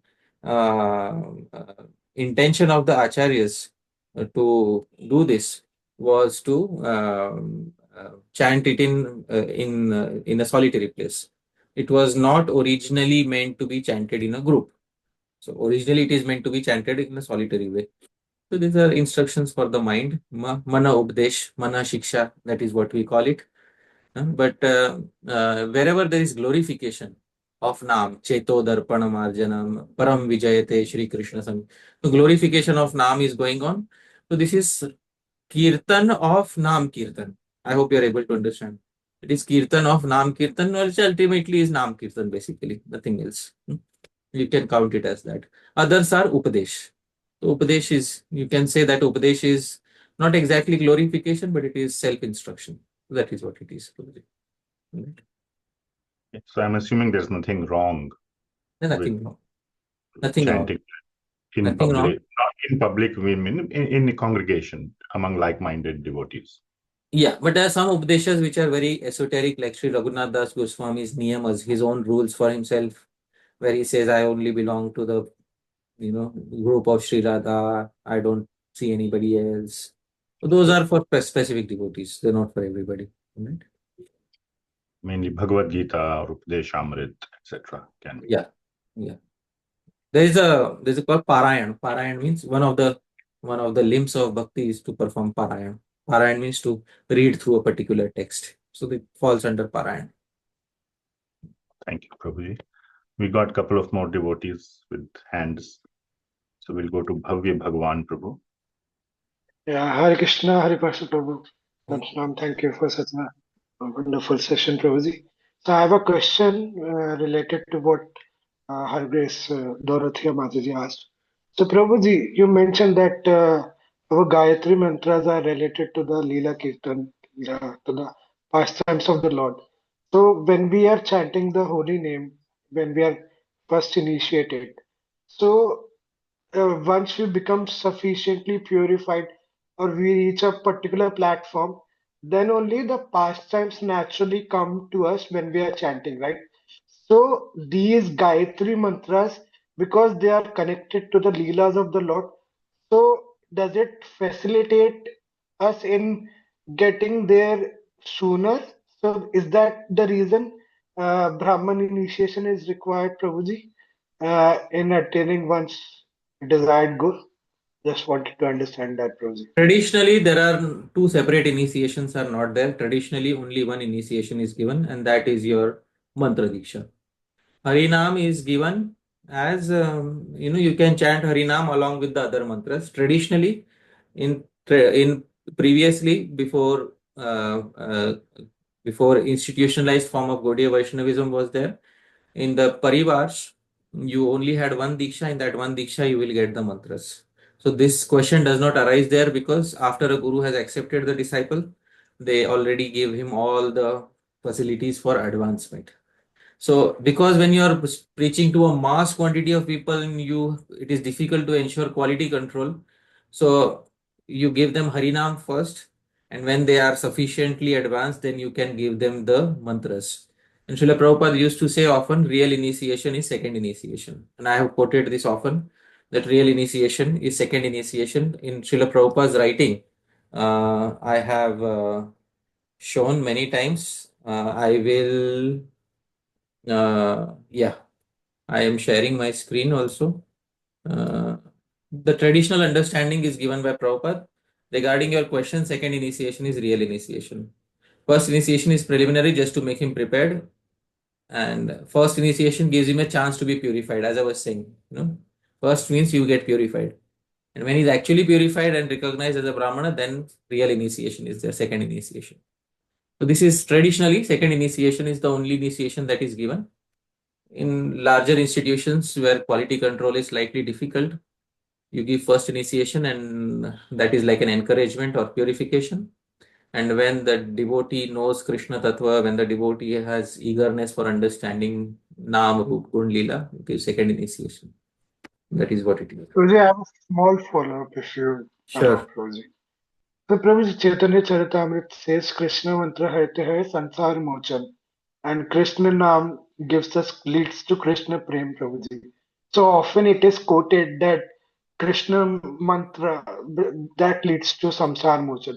But more important is your Harinam that leads to Krishna Prem. So that is cited when it said ki no first initiation is, good enough. So how do we understand that, Prabhuji? Most people who quote that don't understand. I'll first because what you are saying, first I will quote that verse and then I will. Krishna mantra haite habe samsara mochan. Krishna naam haite pabe Krishna re charan. This is the verse you are quoting, right? This is the. So Krishna mantra habe, by uttering Krishna mantra, you get relief from the world. You get relief from the material world, liberation from the material world. And by Krishna Naam, you get Krishna's lotus feet. Now, my query to you, or a query to anybody who quotes this verse is, a Krishna mantra is made up of what? Like Krishna's name, but begins with Om. So, Krishna mantra is Krishna Namatmaka. It is made of Krishna's names. So, Krishna mantra automatically includes Krishna Naam. So, Krishna mantra haite have samsara mochan. Krishna naam haite pave Krishnera charan. When you are chanting Krishna mantra, all right, obviously you get, because it is a mantra, the meaning of a mantra, the tra in the mantra refers to that it delivers you. So the because it is a mantra given in the Vedas, given in the Tantras, obviously you will have samsara mochan, you will get liberated. But the Krishna naam within the mantra will help you attain Krishna's lotus feet. And therefore, in Madhya 15.110, Mantro ayam rasana sprigeva phalati Shri Krishna namatmakaha. Mantro ayam, this mantra is Shri Krishna namatmaka, is made out of Krishna's names. So how can you do you have a Krishna mantra which is not made out of Krishna's names? Please tell me. No, not possible. Yes. So you can give very easily, you can tell them that there is no Krishna mantra which does not include Krishna Naam. And since every Krishna mantra includes Krishna Naam, therefore, you have to understand that Krishna mantra also gives you lotus feet of Shri Krishna. Otherwise, esoteric mantras such as Kam, Gayatri, etc. will not be able to give Krishna's lotus feet. That will become a big problem. Right. Thank you for the clarification, Prabhuji. Hare Krishna. Hare Krishna. We'll go to Dorothea Mataji. Hare Krishna, my pranams. Shri Virchandra Goswami, sorry, I hope I say it correctly. He said that, or it was said that Radha is the Samvit Shakti. Is that correct? Did I hear that correctly? Shri Virchandra Goswami, what he said exactly was that Sri Radha is Swarup Shakti. Oh, Swarup Shakti. Yeah. Oh, thank you. Because I was under the impression that Radha is Hladini Shakti. Hladini, yes. So I was a little bit confused about why Radha is described as Swarup Shakti. Yeah, because Swarup Shakti is a general name for Krishna's internal potency. So this is what he had said, Swarup Shakti named Radha. What is the meaning of the term Swarup Shakti? That it's Swarup, like it makes all the. I thought that's Balaram, that he makes all the spiritual world, the variety of the spiritual world appear. So, Swarup Shakti is the term. The breakdown of this term is Swarupa Eva Shakti. His form is his energy. So the energy is what makes the totality of his form. And the totality of his form contains of the shape of his body, the knowledge within the body, and the joy within the body. All these three are contained within the term Swarup. And therefore, Sri Radha is Swarup Shakti in a general sense. In a specific sense, she is the Hladini aspect of the Swarup Shakti. Okay, thank you so much, Prabhu. I got to study. Okay, Prabhuji, I think that's we come to the end of all the Q&A. Thank you so much for spending all this time with us. And I really love the Q&A part where we can clarify our doubts, because from the class, it's not possible to speak on every single branch of thought that may come up in the minds of the audience. So thank you so much for devoting this huge amount of time with us. I really, really appreciate this opportunity to be able to ask you questions in the live classes. No, I'm a very ordinary person who has all the defects of an ordinary human being. I'm blessed with friends, and I'm a very, very ordinary person who has all the 4 defects of an ordinary human being. There's nothing special about myself, and I have no hesitation to speak it on camera or to record it and to play it in front of the entire world. There's nothing special about myself. I'm just as ordinary as most of the people in the world, full of defects and problems within my own life. I hope that by performing some śrī-kṛṣṇa-saṅkīrtanam, I'll be able to rise above my problems and maybe perhaps achieve Shri Krishna Prem. All pure devotees say the same thing about themselves. So I feel a little uncomfortable. I am just a very struggling devotee, and I'm very much within the grips of material nature. That is my honest position. Thank you. They say that too. Yeah, they've already said anything, so I should perhaps invent something new which they have not said, and maybe then you'll believe. Maybe then you'll believe me, right? Okay. Yes. Let's all appreciate Prabhuji with a loud Hari Bol, or a sincere appreciation from the heart. Hari Bol. Hari Bol. Hari Pārṣad Prabhu. Very much. Hari Bol. Hare Krishna. Thank you so much, Prabhuji. Thank you so much. Jai Hari Pārṣad Prabhu ki. Jai. Thank you so much. Thank you so much. Thank you so much, Prabhuji. Hare Krishna. Hare Krishna. Thank you so much, Prabhuji. Hare Hare Krishna. Krishna. Srila Prabhupada ki jai. Hare Krishna. Hare Krishna. Hare Krishna. Thank you so much, Prabhuji. Hare Krishna. Hare Krishna. Srila Prabhupada ki jai. Srila Prabhupada ki jai. I will close the call. Oh, I can't close the call. I can just, because I'm not the host. So Dhāmeśvara Mahāprabhu who has to close the actual Zoom. So I'm leaving, Prabhuji, or I'll leave after you leave.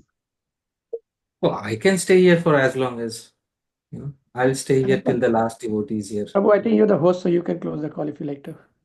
All right.